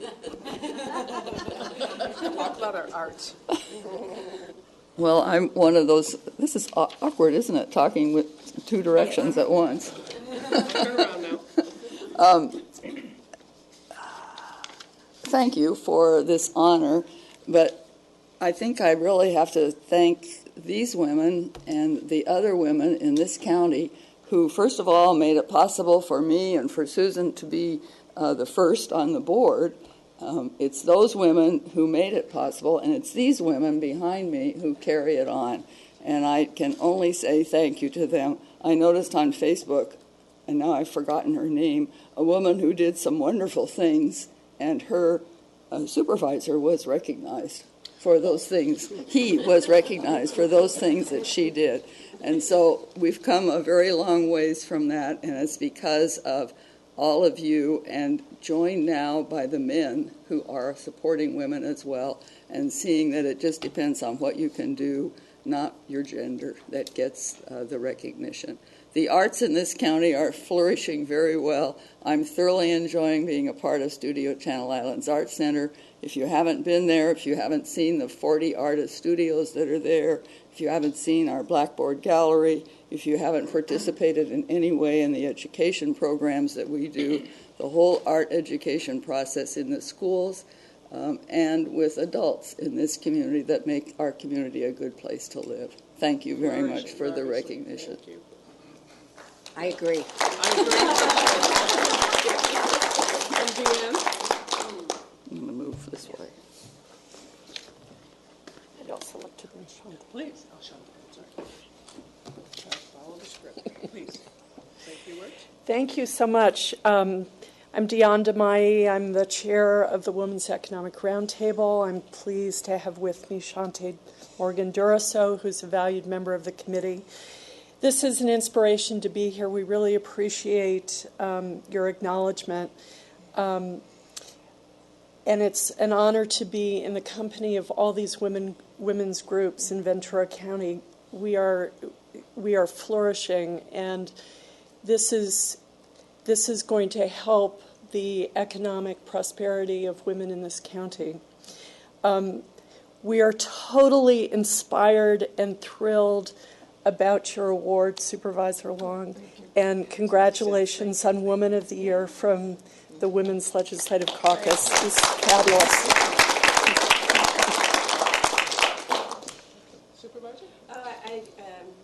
I just wanted to say at one time I hear the board of supervisors actually had 4 women, and you were 2 of them on there, and just really appreciate the work that you've done. I remember when I was considering running for the board of supervisors, reading a quote from one of you about how, you're up in the middle of the night reading your board package, and you just realize the amount of hard work that went into it, and the good things that you've left and the legacy you've left. I just think it's so appropriate to name this award, or this month, after you too. So just thank you so much for what you've done, and what a powerhouse we have here today. So just great to see you all. Let's all get up for a photo. And all come up for a photo. Get all these powerful women together. We'll line up here. This way? And Susan and Maggie. Thank you for being here. Thank you all for being here. We miss people pointing you in the right direction. Right there.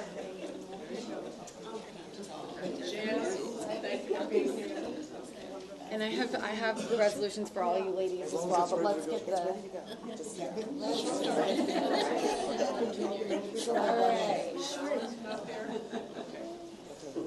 Find a spot and here's All right, can everybody see me?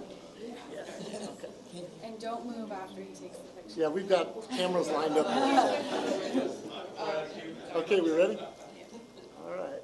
1, 2, 3. One more, please. 1, 2, 3. Stay here, I have certificates. All right. Sorry,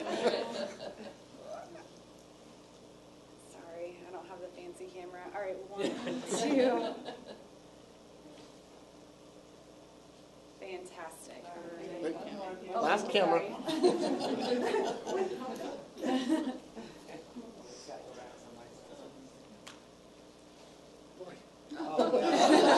There's just too many fabulous women to get this picture. All right, here we go. 1, 2, 3.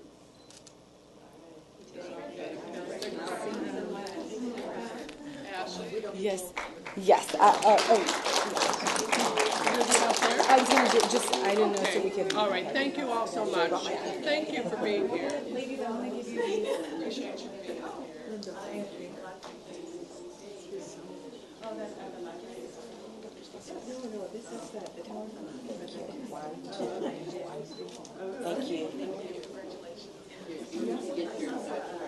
Really appreciate you coming in this morning. Thank you so much.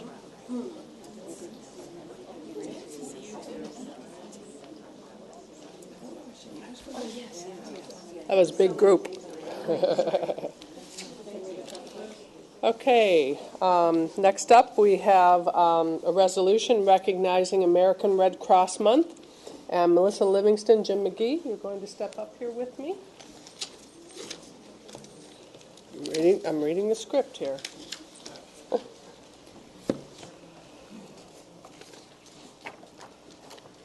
All right, good morning. Good morning. Thank you for joining us this morning. Melissa, thank you. Thank you for joining us. Okay, again, board members, March is going to be proclaimed as American Red Cross Month. It is American Red Cross Month synonymous with helping people, having positive impact on residents throughout our United States and throughout the world. Over 130 years, American Red Cross has worked to fulfill the mission to prevent and alleviate human suffering in the face of emergencies by mobilizing the power of volunteers and the generosity of donors. Nearly 100 years, our United States presidents have called on the American people to support the Red Cross and its humanitarian mission. It is not a government entity. Very clear. It has a mission, humanitarian, and it calls on volunteers and donors for support. The contribution of time, money, and blood drives has allowed for the American Red Cross to help people in our county and certainly across the nation. Thousands of disaster relief operations in the United States throughout the last year, including those affected by fire, floods, hurricanes, earthquakes, tornadoes, hazardous material spills, and most recently even our Camarillo Springs debris flow. Red Cross extends its services, as I said, beyond the borders, including response to the Japan earthquake and tsunami, ongoing relief efforts in Haiti, and the humanitarian crisis in Syria. Additionally, Red Cross serves our nation with 24-hour support to our military families, veterans, and providing them the access they need to be in touch with one another and to provide their families the support they need. They work tirelessly through its 21 employees, more than 400 volunteers. 400 volunteers, that's pretty phenomenal.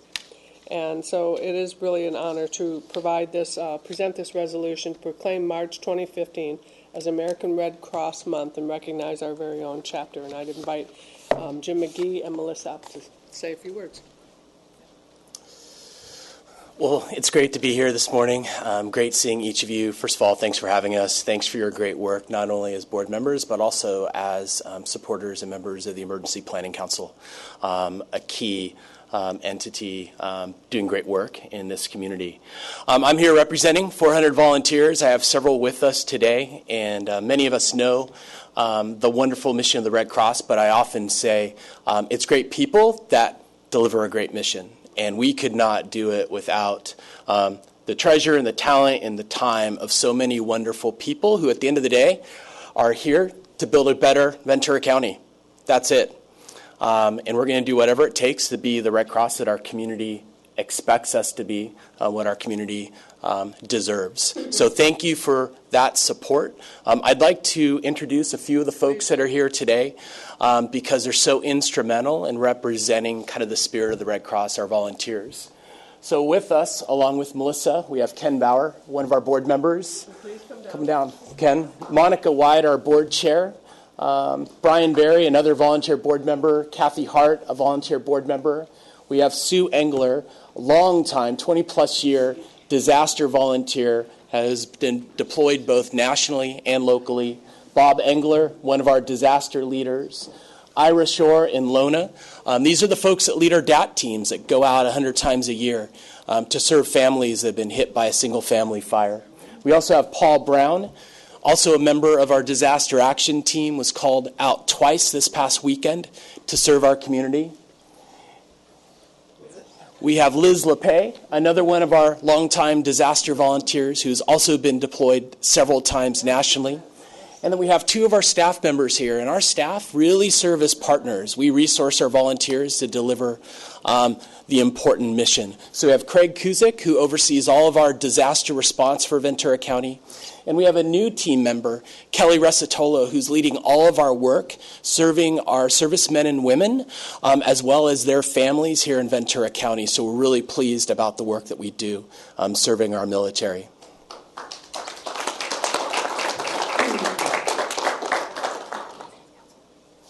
And I also want to just, again, recognize the other 400-plus volunteers aren't here, and I want to make a special thank you to several of you that serve on our President's Council, also leading our Ventura Red Cross, Mike Powers, Supervisor Long, and also great partners like Sheriff Dean, Fire Chief Lorenzen, Kevin McGowan. Again, we talk about great people, but it's also about great partnerships, and that's what I think puts Ventura County ahead of many of the other counties that we serve. It's strong government and agency partnerships that together try to build a stronger Ventura County. Thank you so much. Thank you. Madam Chair. Madam Chair, I also want to thank the volunteers from the Red Cross. I know that in Oxnard we've had fires and we've had disasters, and you've been there and helping us out, especially when we had the big fire in Oxnard, and we had all those kids and children at Frank's school and over at the Oxnard College and so forth. Thank you for all the good work that you do and all the 400 other people that have helped us out. Thank you so much. Thank you. Santa Paula, recent incident. Thank you so much. That's right. You have such an exceptional team and great leadership. I'm sorry, Supervisor. I was just saying what an exceptional team you have. I know many of you, and what great leadership. Just congratulations. Thank you so much for what you do.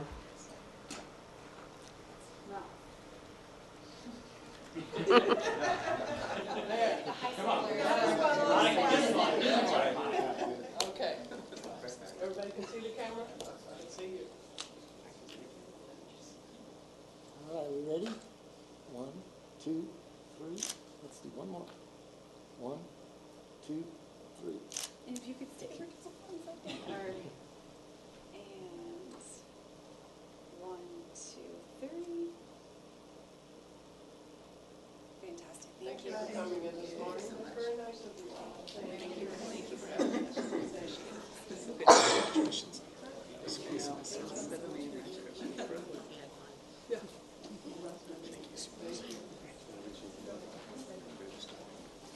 Yes, please. One thing I failed to mention, again, thank you for your support. In our recent Battle of the Badges, our badge-carrying partners raised over 200 pints of blood here in Ventura County, 100% increase over last year. So I just want to do a special recognition for all those that participated, and also very excited about the county coming on board and supporting the Red Cross. We've canceled 1,000 blood drives nationwide because of the snow and the weather back east. So there is a dire call to action for us to be able to maintain what is 43% of the nation's blood supply. So your support makes a huge difference. Thanks. Thank you.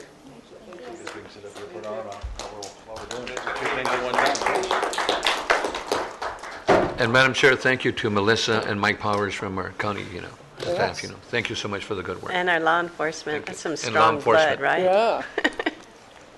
Battle of the Badgers, that's a great program.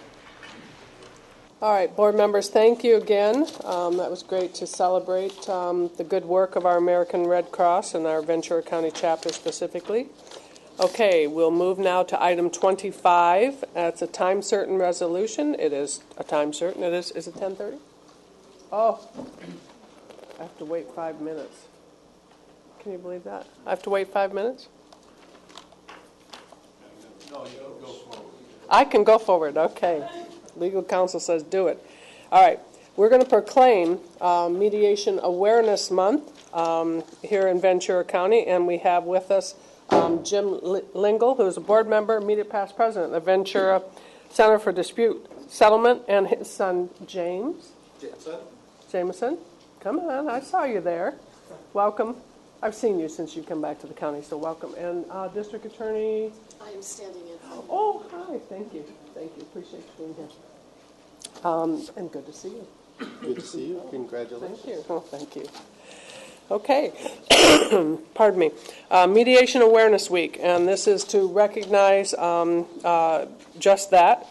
Conflict is common in our society. People need forums other than courts for resolution of disputes.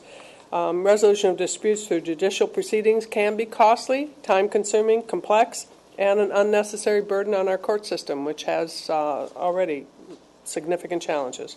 In mediation, parties dispute can frequently agree on a resolution under guidance of a skilled mediator and avoid the need to seek a decision from a judge, jury, or arbitrator. The state of California has promoted mediation efforts throughout the enactment of several mediation statutes, including the Uniform Mediation Act, the Dispute Resolution Programs Act, and the County of Ventura has several low-cost mediation options, including the Ventura Center for Dispute Settlement and the Ventura County District Attorney's Consumer Mediation Program, as well as several professional mediators and professionals who deal with resolving disputes. Mediation is proven to be effective in resolving conflicts amicably and improving relations among people in a wide variety of settings, including neighbors, families, landlords, tenants, and consumers and businesses. Mediation as an option increases the number of people are turning to shows that people are turning to alternative dispute resolution services, again with the benefits that we see here in our county and nationwide. So this brings awareness to Mediation Week and to inform the public that there are those options for dispute resolution and to recognize that this is a valuable resource that we have and one that we have supported in this county for years, as had the district attorney. So we're very appreciative of that. So please invite you up to say a few words. Thank you. Thank you, Madam Chair, honorable members of the board, and Mr. Powers. I'm Jan Marisi. I'm the Chief Assistant District Attorney. Mr. Taunton's been momentarily detained, so on his behalf, I want to express our support for this resolution. The District Attorney's Office maintains a small claims advisor and consumer mediation services. In 2014, we handled nearly 450 cases with favorable resolutions in 60% of the cases and have collected nearly $500,000 in restitution. We handle billing, advertising, breach of contract, landlord-tenant disputes, and we believe that these services have saved a great deal of court time. We're fully supportive of this resolution. Thank you, Madam Chair. Thank you very much. That's a significant caseload. Yes. Mr. Lingle. Thank you. Members of the Board of Supervisors, I want to thank you, and Supervisor Long, thank you for the awareness that is that this proclamation will create. The Ventura Center for Dispute Settlement has been around since about 1990, and right now has a cadre of something in excess of 100 volunteers, providing free or low-cost mediation services in the full range of conflict in everyday life, the quality of life issues, if you will, that otherwise make our neighborhoods difficult. I think if we probably walked across the street or across the plaza, we'd run into a group of our volunteers that are working with the small claims court right now. We do something in excess of 1,000 mediations per year, many of them with the small claims court, but also on site. We've recently moved to the VCCF building in Camarillo, so we have a new presence over there with all our other nonprofits in the county. You know, it's unfortunate that mediation is one of the best kept secrets in the county, and we want to do everything we can to change that. So thank you very, very much for your recognition, and we appreciate it. Thank you. Valuable resource to have. Thank you. Okay, shall we take a quick photo?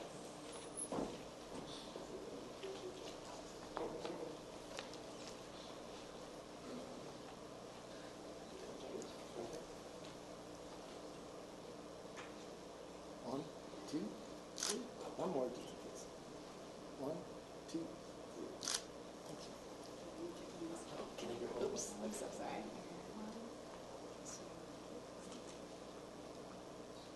Perfect, thank you. Thank you. Good to see you.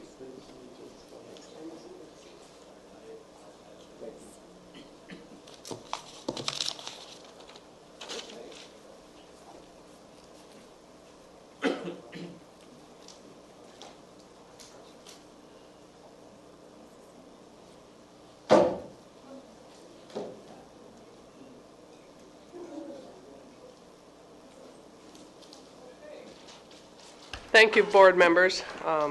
Happy we worked through that so efficiently.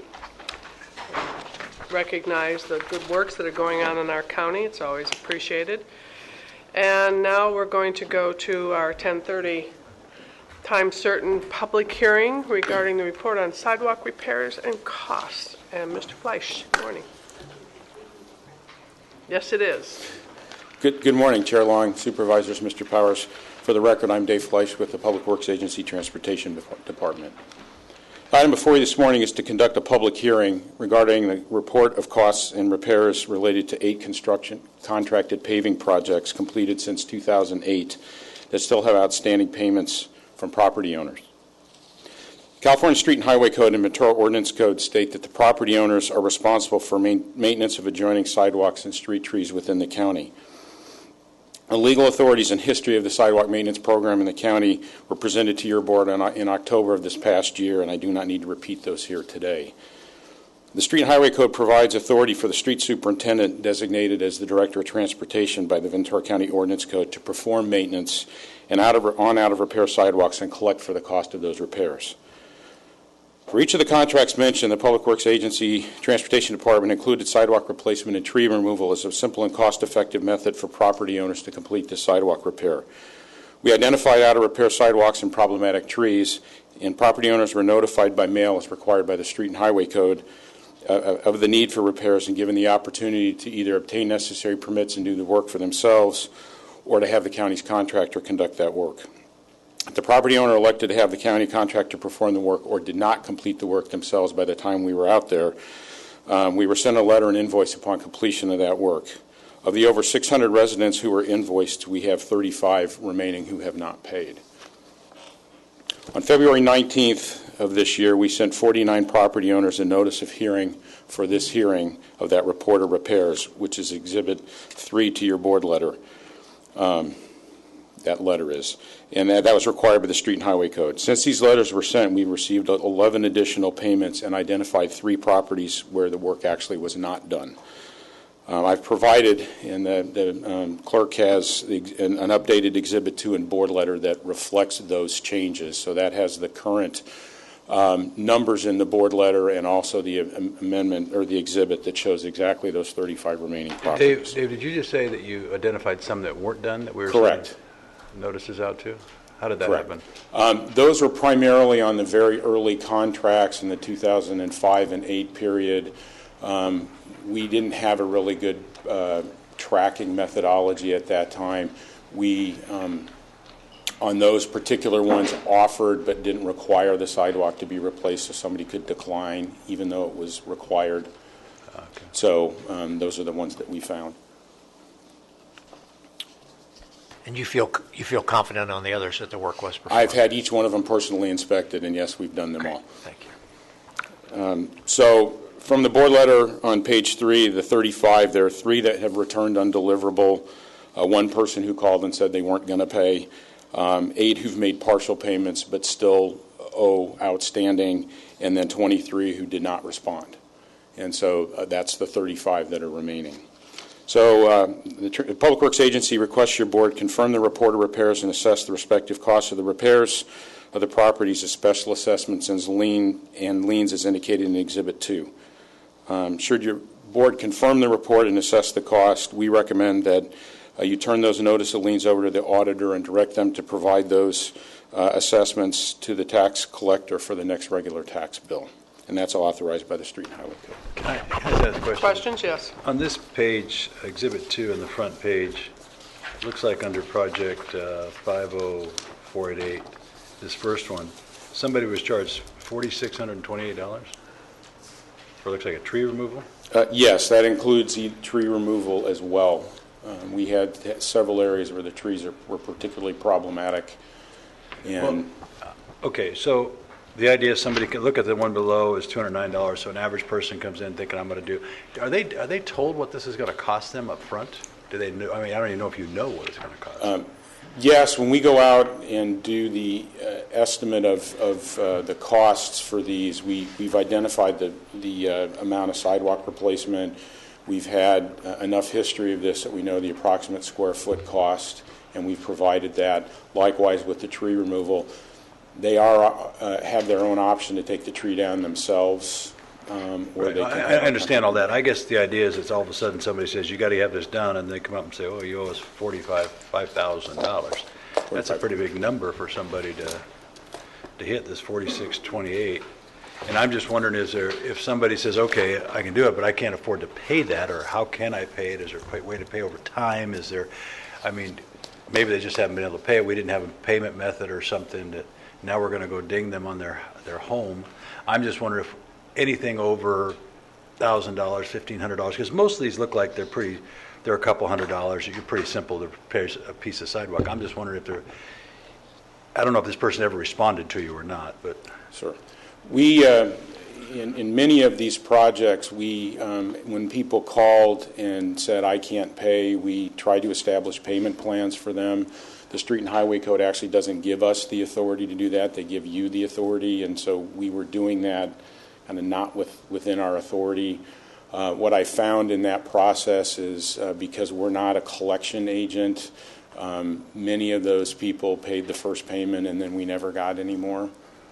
Just because I don't have really good processes for that. So we had some who paid diligently, but it's a very small 2 or 3 out of the multitudes of payment plans that we had.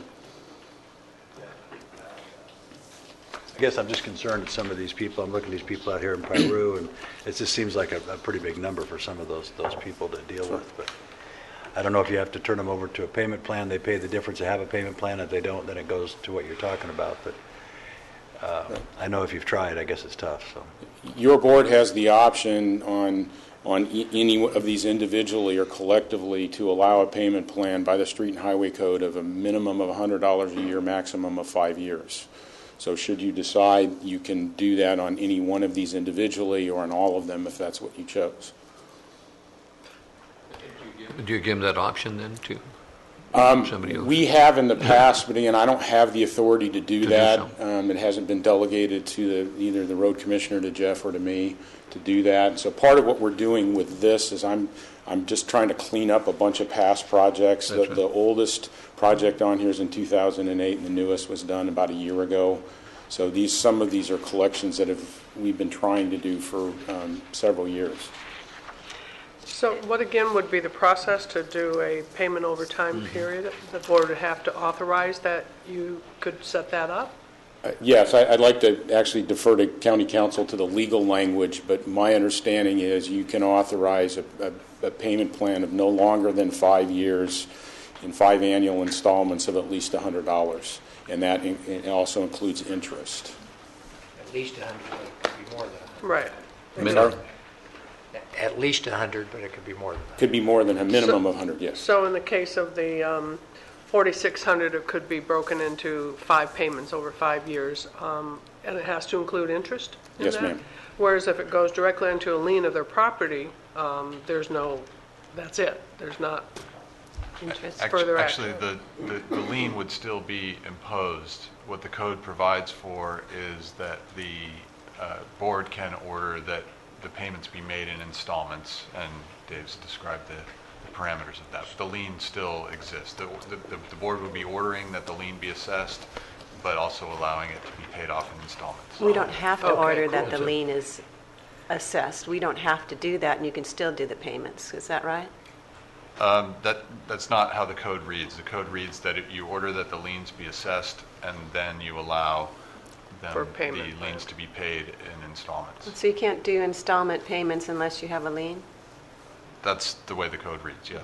I get, yeah, I see you're going, it's still problematic, but I guess on the other side, I could go sell my house, and then that payment wasn't ever paid, and then all of a sudden the new person's going to be stuck with this payment. Well, you pay it through escrow, right? Well, and Now, and actually, you're correct, Supervisor Foy. We have 9 of these that the houses have sold since we did the work that we can't collect on because the new owner, it doesn't transfer to them because we didn't lien the property.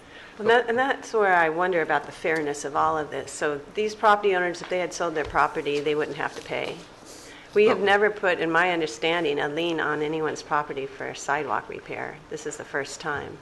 Yes, ma'am. Actually, what we have been doing for the last several years was contrary to the street and highway code in terms of what we were doing, and so I'm trying to clean this up to make us conform with what the state code requires us to do.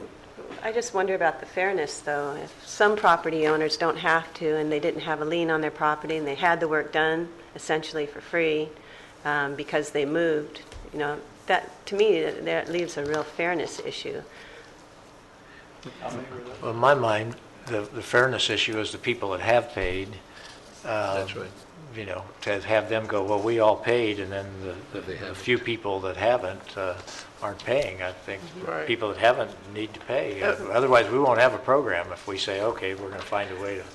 Well, let people out I'm of jail. good without the program. So, I mean, it's a philosophical difference, in that respect. But when you talk, Supervisor Foy was talking about, the over $4,000 to get trees removed. They're, stuck paying a tremendous amount of money, and some people live on a corner, so they just, because of where they live, end up having to pay for sidewalks on both sides, where others only on one side. But we had before us, when we were actually having votes on basically not charging residents for sidewalk repair, we took votes on ways of breaking down those costs, and one of them, Supervisor Foy, was after a certain amount that the county would actually step in and pay for. I think it was over $700. The county would pay half of that fee, and that's what Santa Barbara County is doing. So, this is kind of coming back to bite the county now when you're looking at every year you're going to be coming in with potential liens on people's properties for sidewalks that, we're requiring, the board is requiring that they pay for. Fortunately, with I think our latest change where the sidewalks that can be grinded or shaved that are less than 1 inch displacement won't have to be paid for by residents. I think that will greatly lessen the burden on homeowners and also the requirements of the county to force payment. It seems to me if we had went ahead and finished the job and just said we don't charge for paying, we won't charge residents for paying for sidewalk repairs, we won't be in this situation, which is my preference. I think we visited that topic Numerous times. Numerous times. I think we know where we stand. I disagree with the statement that this is coming back to bite the county. I think this is just coming back as the appropriate thing as good government to have the people who have fulfilled their responsibility and paid are being treated the same as the people that haven't, and that is that everybody needs to pay. So I don't see this as biting the county. Right, I agree. We've contacted these because I'm looking over here and it says on this 50487, which is about the fourth, it says Union Bank for $418. I would imagine they'd rather just pay that than have a lien on the. Is it a rented property that says Union Bank and they're just in a shopping center or something? No, sir. Our process is we go to the assessor's assessor's rolls of the property owner, and that's who the letters have gone to. Oh. We have a number of properties that are in trust or that are owned by a bank, maybe through foreclosure or some other reason. So all we can do is go to the registered property owner, and we've sent the letters as required by the Street and Highway Code. All of these have gotten multiple notifications. The first notification that we were going through this liening process occurred the 1st of December. Of 2014 that we were going through the liening process. They had been notified before that and invoiced and either not responded or whatever. So they got a letter in December, they got a letter in February saying we're going to bring this to the board on the 10th of March. And if I can just clarify, when I said coming back to bite the county, what I was referring to is this is a very distasteful subject that we would actually put liens on people's property for something that most counties just pay for on their own. And I sure don't like even being in the position to put a lien on someone's property for a core government service. So that's what I mean. I find it very distasteful, and that's what I meant by coming back to bite. This is not a thing that any Board of Supervisors wants to do, and any county should want to do. Madam Chair. We have a speaker on this. Do you have a question? Just one quick question. That lien is recorded at the recorder's office, right? I'm not an expert in that process. Maybe county council I don't know if county council can help me explain how the lien is recorded. It's a lien on property, so okay, but it's is. recorded at the recorder's office, right? That's correct. The lien is either turned over to the clerk recorder for recording, or under the option that Rhodes has recommended to the board can order it, the assessments turned over to the auditor controller for adding to the property tax bill. So those are two separate avenues. Yes, but if it's recorded, let's assume we go that option, then when the property's sold, it's got a cloud in the title, and then it's got to be paid through escrow, if that goes that route, right? I would presume that's correct. That's usually the way we get money. And that's how you collect the money. If it was done differently, Supervisor Parker, if it went to a collection agency and that was something on somebody's regular payment, those people who moved and everything else, that would still be we're still following them. You still got a bill due. Remember the ones that missed out? I'm just trying to, it's just untasteful to want to lien somebody's property for this, and it's difficult. But I agree that everybody, like Supervisor Bennett said, they should pay because we had everybody else who paid. It's just, I just wonder if there's other ways to try to figure it out. But unfortunately, those are the remedies that the Street and Highway Code provides. Without those, short of changing our ordinance or establishing our own procedure in our ordinance, those are the only remedies that we have. I don't want to speak for county council, but that's correct. I always get back to it. We're the decision body. We can change our ordinances. Sure. We don't have to be in this position.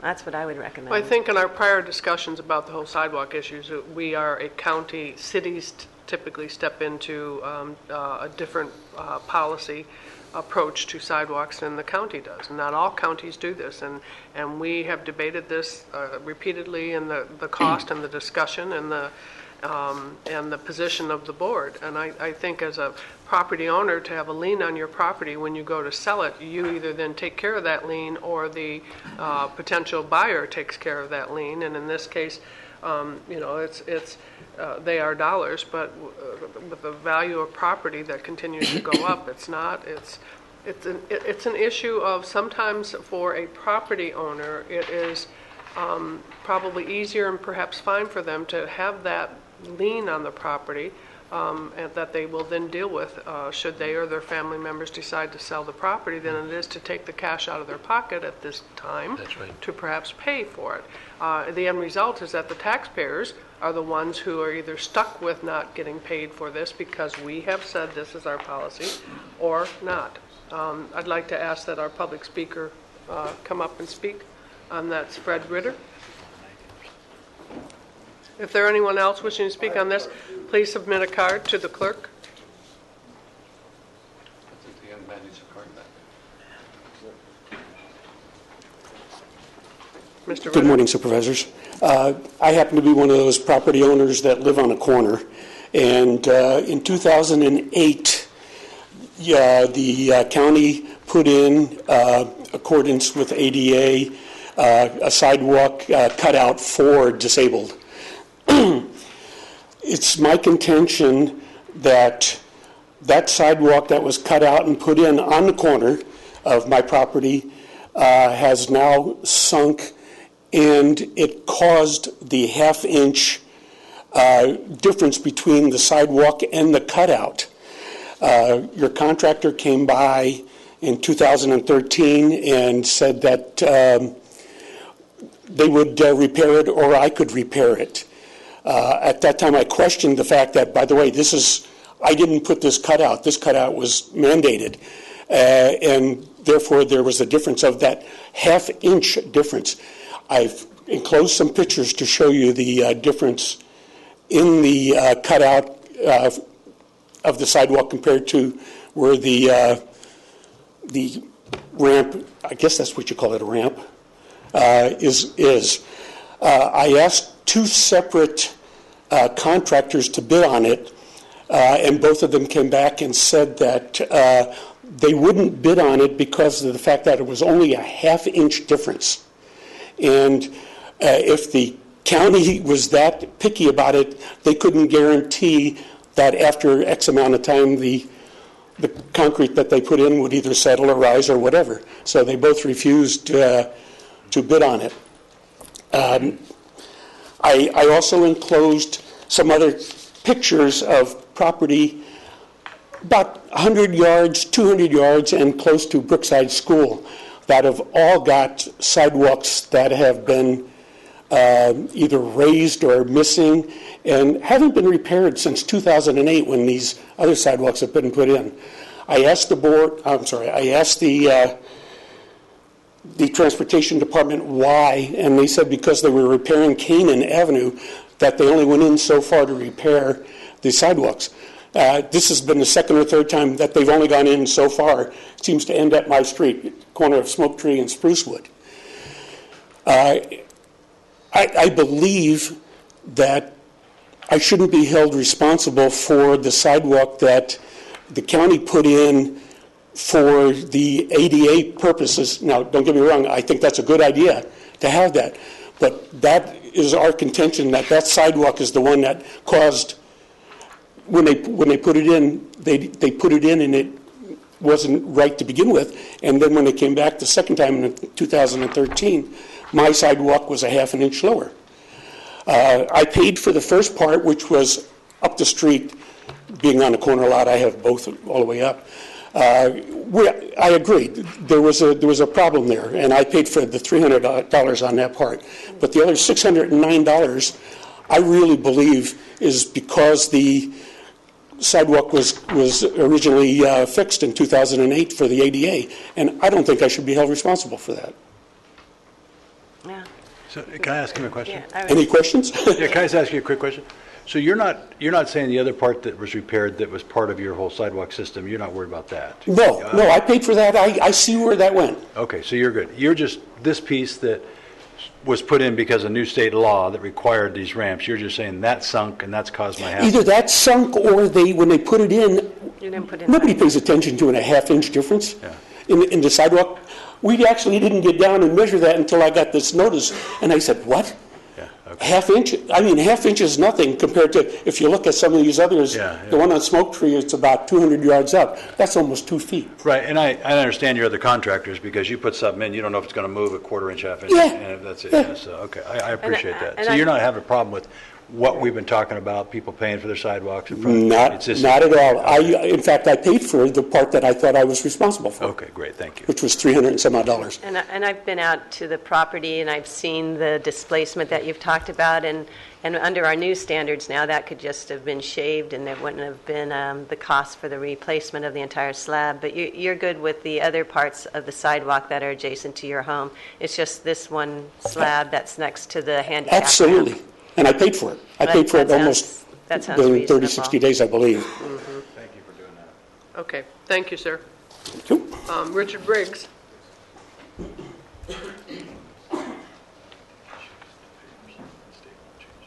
Good morning. I appreciate you all seeing me today. I'll be brief. Without telling you my whole tale of woe, I had a stroke about 1.5 years ago, and I'm currently out of work for 2 months. And my bill that you represent is $1,300. And I've spoke to Mr. Fleisch. I appreciate you being here. And is the gentleman Raj here? He's retired. He was an engineer that worked for me. He's retired. Okay. This gentleman, Mr. Raj, had mentioned to me a few times, because I wanted to make a payment plan on this whole deal. And that was before my stroke and before my work situation. At any rate, where I'm going with this is being unemployed. And how about Mr. Pratt? He's there. Mr. Pratt, good to see you.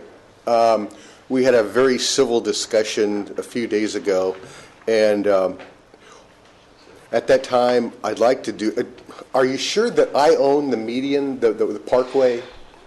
Because and the reason I say that is Casa Caneo in Newbury Park is a fairly tight-knit community, and they had there's a question of ownership, and then also in '68, I lived here since '62. I went to elementary school here, but evidently there was a 1968 encroachment ordinance, number 2041, and I guess where I'm going with this is the 1,300 sounds a little large, and I'm sorry to disagree with you. I don't remember getting an estimate from the contractor. And so this kind of surprises me, and so I kind of really need your help here. There are some people that say don't pay it. It's not your property. At the same time, and as far as selling the home, I'm not going anywhere. I love Newbury Park. I'm not going. I'm in the phone book. And I go to our meetings, our MAC meetings, and I want to do the stand-up right thing. And if you can cut it in half and let me make $50 a month payments, because I'm not working now, but I do have a couple of really good leads, and I expect to be employed within 30 days.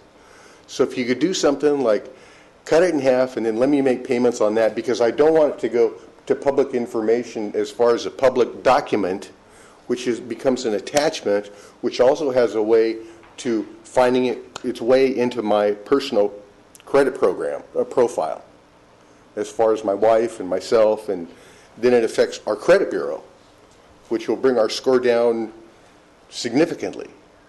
So I tell you what, can we just have a conversation, and what do you think, and am I just like blowing smoke? What are your thoughts? Very much would like to get a payment program for you. Sure, at the 50%? We have to ask if we can legally do that.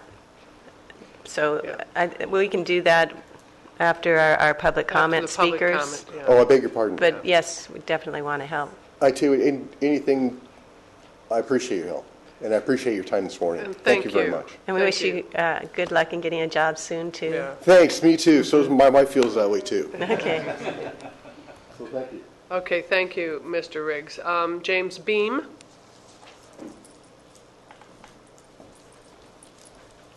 Hi, thanks for this. I'm not sure if I'm listed as one of the properties that the work wasn't done. I've been receiving these bills since they initially went out. But I can tell you that there's the sidewalks on my property, the sidewalks in front of my property, the sidewalks in my neighbor's house, all that have not been repaired. They're just as bad as they always have been. I took pictures of them. The trees that were initially there were liquid amber trees. They were throughout our area in Oakview. and they destroyed all the sidewalks. I took those out at my own cost. I hired a tree cutting company. They came out, removed and grind the stumps of the 2 liquid amber trees that were in front of my property, just destroying everything, at the chance to save my retaining wall, which was being pushed over. Yeah, and Mr. Fleisch, his name was taken off the list, so he Was is not part of, you won't have a lien on your property. Ta-da! No matter what happens. Hey, I would have loved a letter. I'm so sorry to give you that. But it's great to have somebody come in and say, I did the work, did all my own stuff. That's Yeah, great. no, I brought pictures. And Bummer. we're sorry you had to come in. Yeah, no, I was stoked. $500 you to for your fix good my work. sidewalk. I thought that was a great deal, and I would have gladly paid, but it never happened. And I was like, oh, why am I being billed? But thank you. Do we have an extra letter for the gentleman? Okay, thank you so much. Thank you, sir. Okay, board members, that's the end of the public comments on this. So follow up on this, Mr. Fleisch first, or board member questions? And county council has anything to add regarding the payment schedule? Or not? It's Streets and Highways Code, Section 5628.1 says the board has the power in its discretion to confirm the assessments, but then allow that the payments be made in annual installments. Those annual installments have to be $100 or more, and there can be no greater than 5 annual installments. Okay. And that still would end up with a lien on the property and affecting their credit rating and all that Okay. potential if we do Is there a that. way, since we he's trying to clean up, if we stay unclean a little bit here in the sense, if you send out 3 or 4 or 5 letters like Dave has done, and somebody responds like this gentleman has, and he wants to his payment plan, can we do that without that lien though? Because, I mean, we don't want to try to ruin somebody if they're responding, sorry, I'm behind, can I make a deal, can I work out a deal with you? Now, maybe after 5 letters and the people never respond to us, look, we're going to have to lien you. I mean, is there something we can do? Because they're responding, they want to try to make it work, and we've done that in the past, it sounds like. And there's other agencies in the county. I remember the Auditor Controller's Office where they do use they did use a credit agency to get their bills paid. So I know you're looking at this law because it has to do with streets and highways, but it's just it's still a bill owed to the county if we can't use that same process.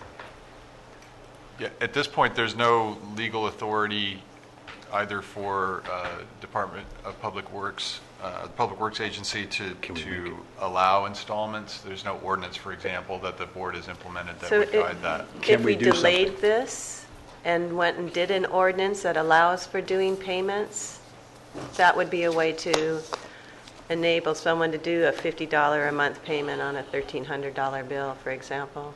Yeah, because he's going to, it sound like under what he's saying, $50 a month, I think is what he was saying, is going to pay that in less than 5 years and everything else. It's going to be even quicker than the ordinance has. When I get back to work, I'll be at my Okay. 2 paychecks, 1 paycheck. I think in the grand scheme of things, this statutory authority allows for this lien process, this confirmation and placement of liens in order to collect debts that some of which have been owed for 10 years. An alternative would be to sue people, try to collect through a collection agency. This is a statutory efficient method to try to collect these amounts that have been outstanding for a long time. I think,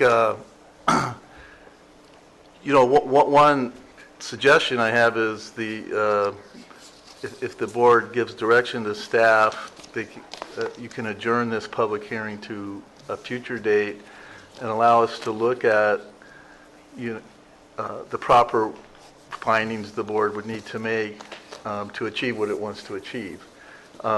It's hard to make all these decisions right here, and the statute does allow for adjournment. And I just say, Supervisor Bennett, one other thing in the statutes, I think in the hierarchy of the process, before actually a notice of lien would be filed, kind of the way it's laid out is the board's being asked to confirm these assessments. Then once they confirm these assessments on Exhibit 2, another notice should go out, and they have like 5 days, at least 5 days to pay the assessment before any lien would be filed. And if they're not paid, then the street highway superintendent has the authority to go ahead and file the notice of lien and ask the auditor to collect it. And within that, the board could allow for installment payments not to exceed 5 years. And the board, it says, should determine the rate of interest. So that's another thing that we would probably need to clean up and have the board make a finding on what rate of interest. What I'm suggesting is if the board would, by resolution, allow for installment payments not to exceed 5 years, then I would think the notice could go out to the property owners that they could pay that. And as long as they were paying that, the lien wouldn't have to be filed. If somebody defaulted on an installment payment or something, then the road superintendent could file the lien if they didn't make their payments. And maybe the board could even structure it in a, if you owed more than X, then you'd get to pay installments. If you only owed $200, maybe they wouldn't be entitled to it. But I don't know. It seems to be an annual payment rather than $50 a month. But those are options I think the board has. It's kind of tough to work them all out here on the fly. From my standpoint, that sounds like a reasonable thing. I guess at the end of the day, if we got somebody, if you got somebody down here for 10 years and they're not responding, probably 3 more letters are not going to respond anyway, and you're going to go do that. But you got somebody that's trying to respond to do it. I think what you've been talking about would give them a chance. And if you gave a chance, you came, you said, I want to do this, you did it, and then you stopped doing it. Well, we've got to lien you because we've got to protect the taxpayers' money that we put out to fix these sidewalks. But at least that point you've done that, because the worst thing we can do is today's people live on their credit and based on their credit. We don't want to ding that kind of stuff for this if we can help it. But I'm sure most of these are probably going to go, like I said, this Union Bank one, if they're not just responding to you and it's been 5 years or who knows how long, somebody's not getting some letter or something. We're going to have to do something to try to get something happening. If I can make a comment regarding, we did make an attempt at payment plans for people who requested them, and of the 106 that initial letters went out in December, 18 of those we offered payment plans, and only 3 of them actually paid. We got 11 of them or 10 who paid after they got the December letter, and as late as yesterday afternoon at 4 o'clock, somebody coming to pay. So can Mr. Riggs then get a payment plan if he? It was never requested from him 3 years ago when the work was done, so we didn't get a request for a payment plan at that point. Okay, so But he is requesting it now. Yeah, could I? At the same time, Mr. Raj declined and said that was not agreeable, sir. Okay, Mr. Riggs, I'm sorry, we have to keep this up here. Thank you. Could I ask a question here? Just trying to figure out where we are with this and what we can do. Basically, the request in front of us is to confirm these assessments, right? Is it possible for us, and basically I appreciate Supervisor Foy saying, hey, most of these people, they're not responsive to everything else, but we've heard, in my mind, 2 fairly compelling comments here. Can we confirm all the assessments except those 2 and simply say those 2 we need to hear more information on? Quite frankly, the one gentleman makes a very compelling case, and so maybe we try to work something out. Like he said, he's now offering, he hadn't before, so maybe we work something out. And the second thing is the gentleman who has the half-inch because of the ADA, and he's perfectly fine to pay for the other sidewalks. I'd like to hear more information about that one. So could we confirm all of them except those 2?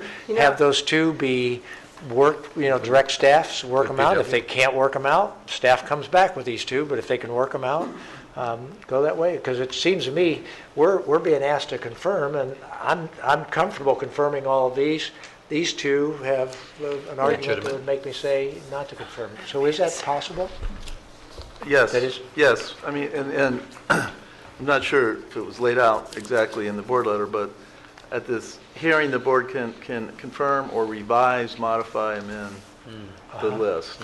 I don't want to negotiate with people from the dais, yeah, we'll do 50%, yeah, well, that, I don't think that's appropriate at all. But I'd say we direct staff, hey, you've heard us, we have some concerns about those too, and let's, but we could confirm everything else and direct staff. Right, so you could leave some off for, yeah, I mean, you could just take those off the list permanently, or you could set those two aside, confirm the rest, and ask staff to return on those. Yeah, okay, and that way we're not into this postponement, another complication, another kind of thing. I mean, most of these people are people that haven't been responsive, and one gentleman who delightfully found out he's not even on the list, right?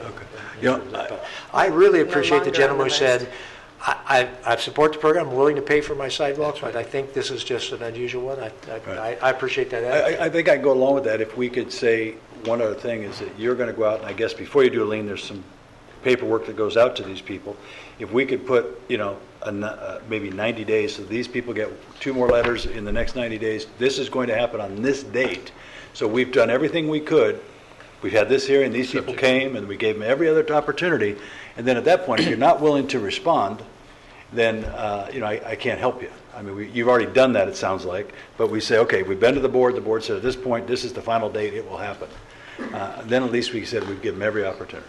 I would think that in order for it to be processed, if we're going to direct it to the auditor controller to put this as a lien, it has to happen sooner than 90 days in order to be on the next property tax roll. It's supposed to be in the next one after that, not the April. Next one after that, so it would be, okay. June, I think. It's there. Yeah, okay, all right. And Yes. Supervisor Bennett, you've heard 2 compelling cases for you. There's someone else in the audience who has a very compelling case and probably doesn't want to come speak, and I think it's, to say, well, if you come up to the board and talk, we'll go and take you off the list. And there are some people out there that can't afford this. And I just have such a hard time even thinking that you would want to put a lien on their property when it's something they cannot afford, period.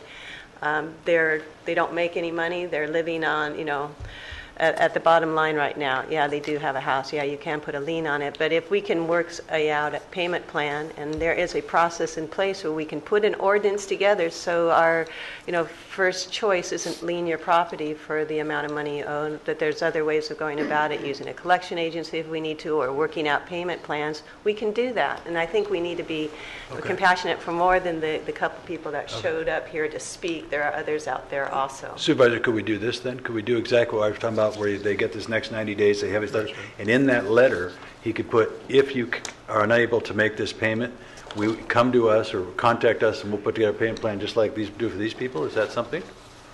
Well, I mean, a couple of things. One, I think we've heard that staff's already offered payment plans. Yeah, give them that one opportunity. People didn't do that.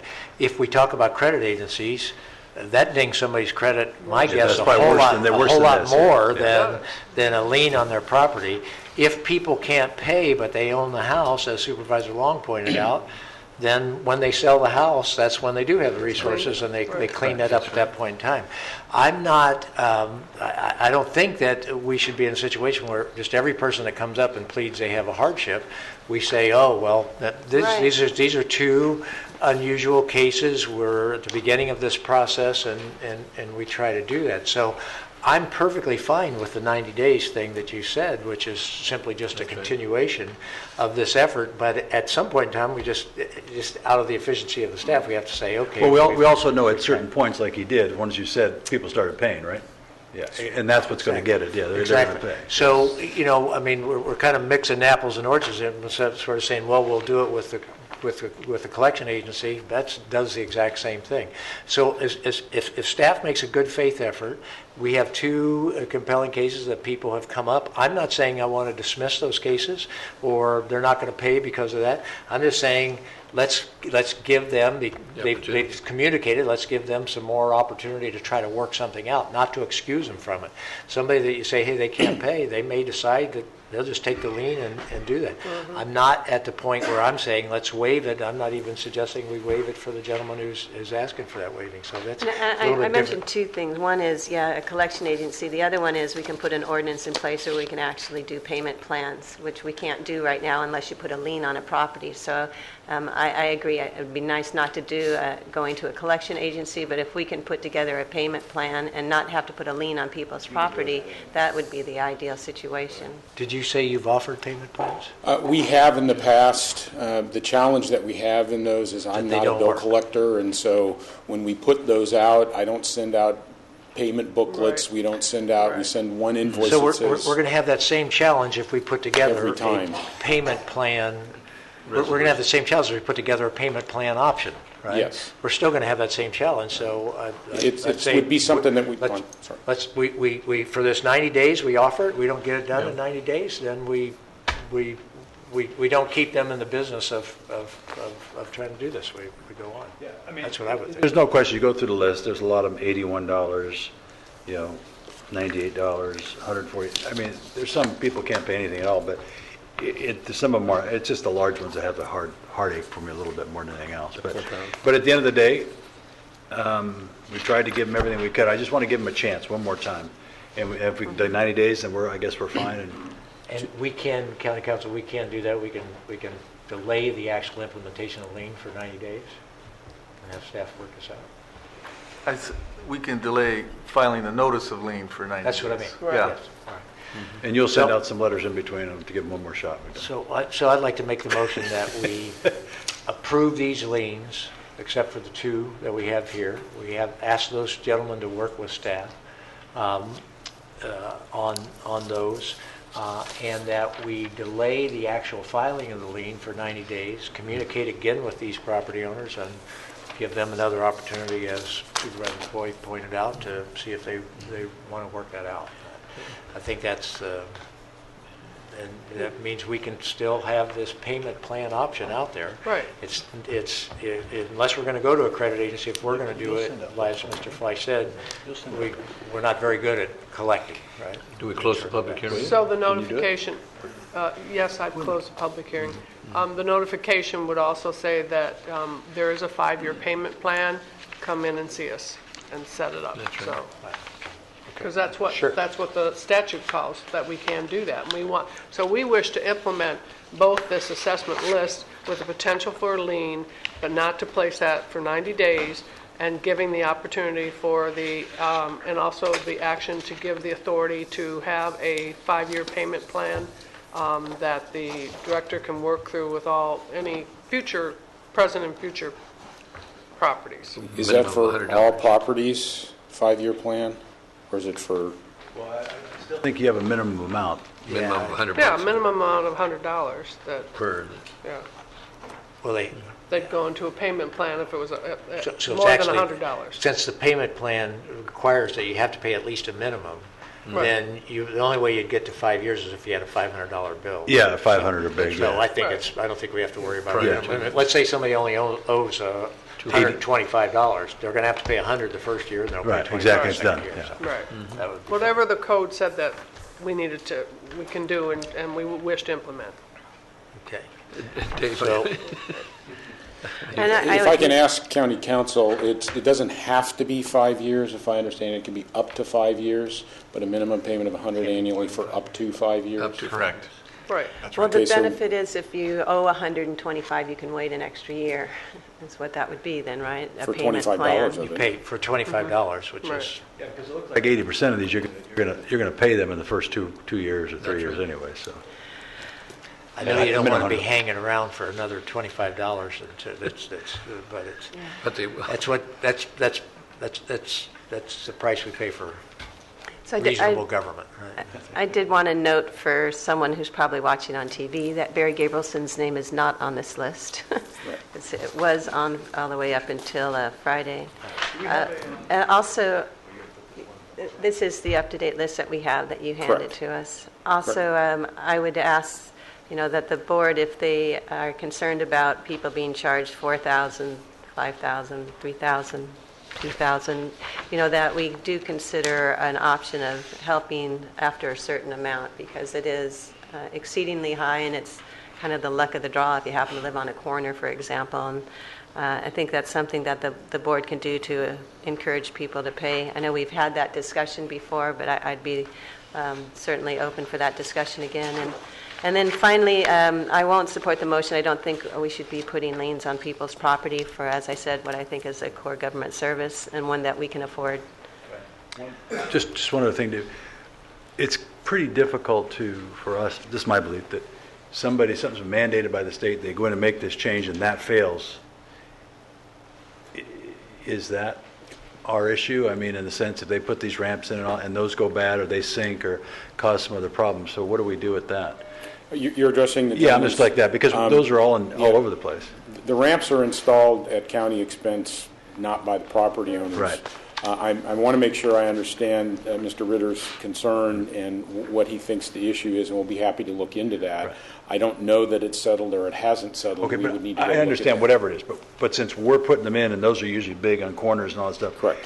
Are we taking responsibility because that is something we came in and added, required by law to do, or is it, once we do it, we're paying to put it in, and then it's theirs, or how are we taking that? What The is ADA ramps, we don't charge property owners for anything associated with the ADA ramps. We do those because it's a state. We add them federal and law. repair them, whatever. Yes. Okay. I believe his issue is he thinks that it's settled and the sidewalk's fine, and he's responsible for the sidewalk, not, if I understand his question. okay. We've been asked and have produced the standards based upon the discussion in October relative to what is acceptable and not acceptable. If it's a half an inch or less, then it is acceptable, and so then it wouldn't need to be done. So we'll need to review that one in light of that. Right, yeah, and I'm fine with that. I just wanted to say, if we put something in that's required by state, nobody's responsible except us, that's all. Yeah. Okay, thank you.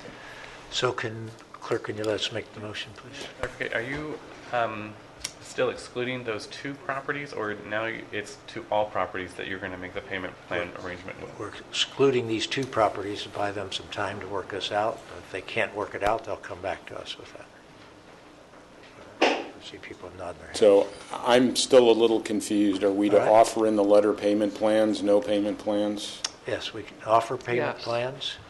Offer payment plans during the 90-day period. Offer payment plans after we assess the liens. For that to be the 5-year plans. Up to 5 years? Up to 5 years. As prescribed in the law. Okay. Roger. Can I just request, just to ensure compliance here, we have two motions, and because the statute says the decision to allow installment payments has to be made before the confirmation of the assessments.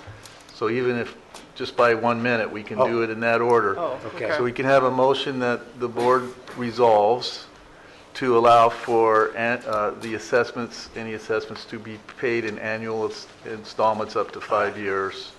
And there's also, it says, the board shall determine any rate of interest not to exceed 12%. I think the general legal rate of interest is 7%.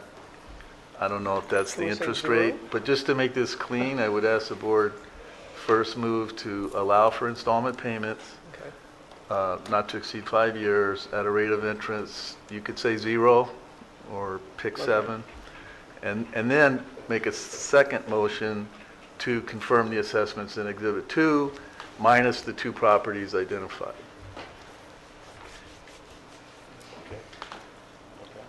All right. Interest? Zero. Zero? Zero.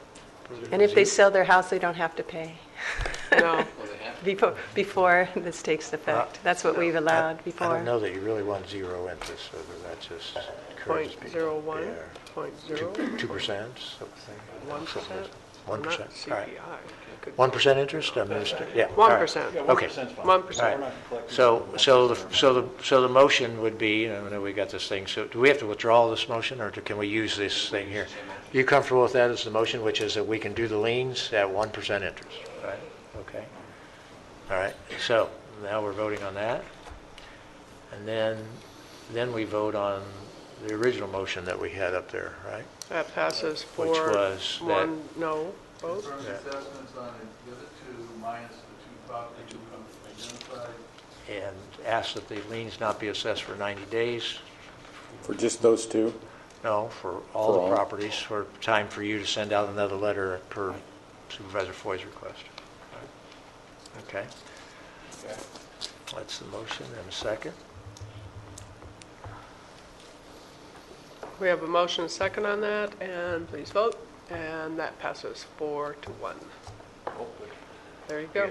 Dave, I know it's a tough place for you to be, but I know what you're trying to do is get it cleaned up and get it collected. Hopefully give people a little bit more Yeah. chance to pay attention to this and get it done. It is a tough place to be. I appreciate your work. Yeah, thank you. Thank you, public members, for coming in to speak. Good luck. All right, does that conclude our regular agenda, sir? Okay. All right, we're going to go into closed session. We also have APCD at 1:30. 1:30. Mr. County Council, will there be any announcements from closed session? Any announcements? There will be no announcements out of closed session. Okay. So we'll adjourn from closed session, and we also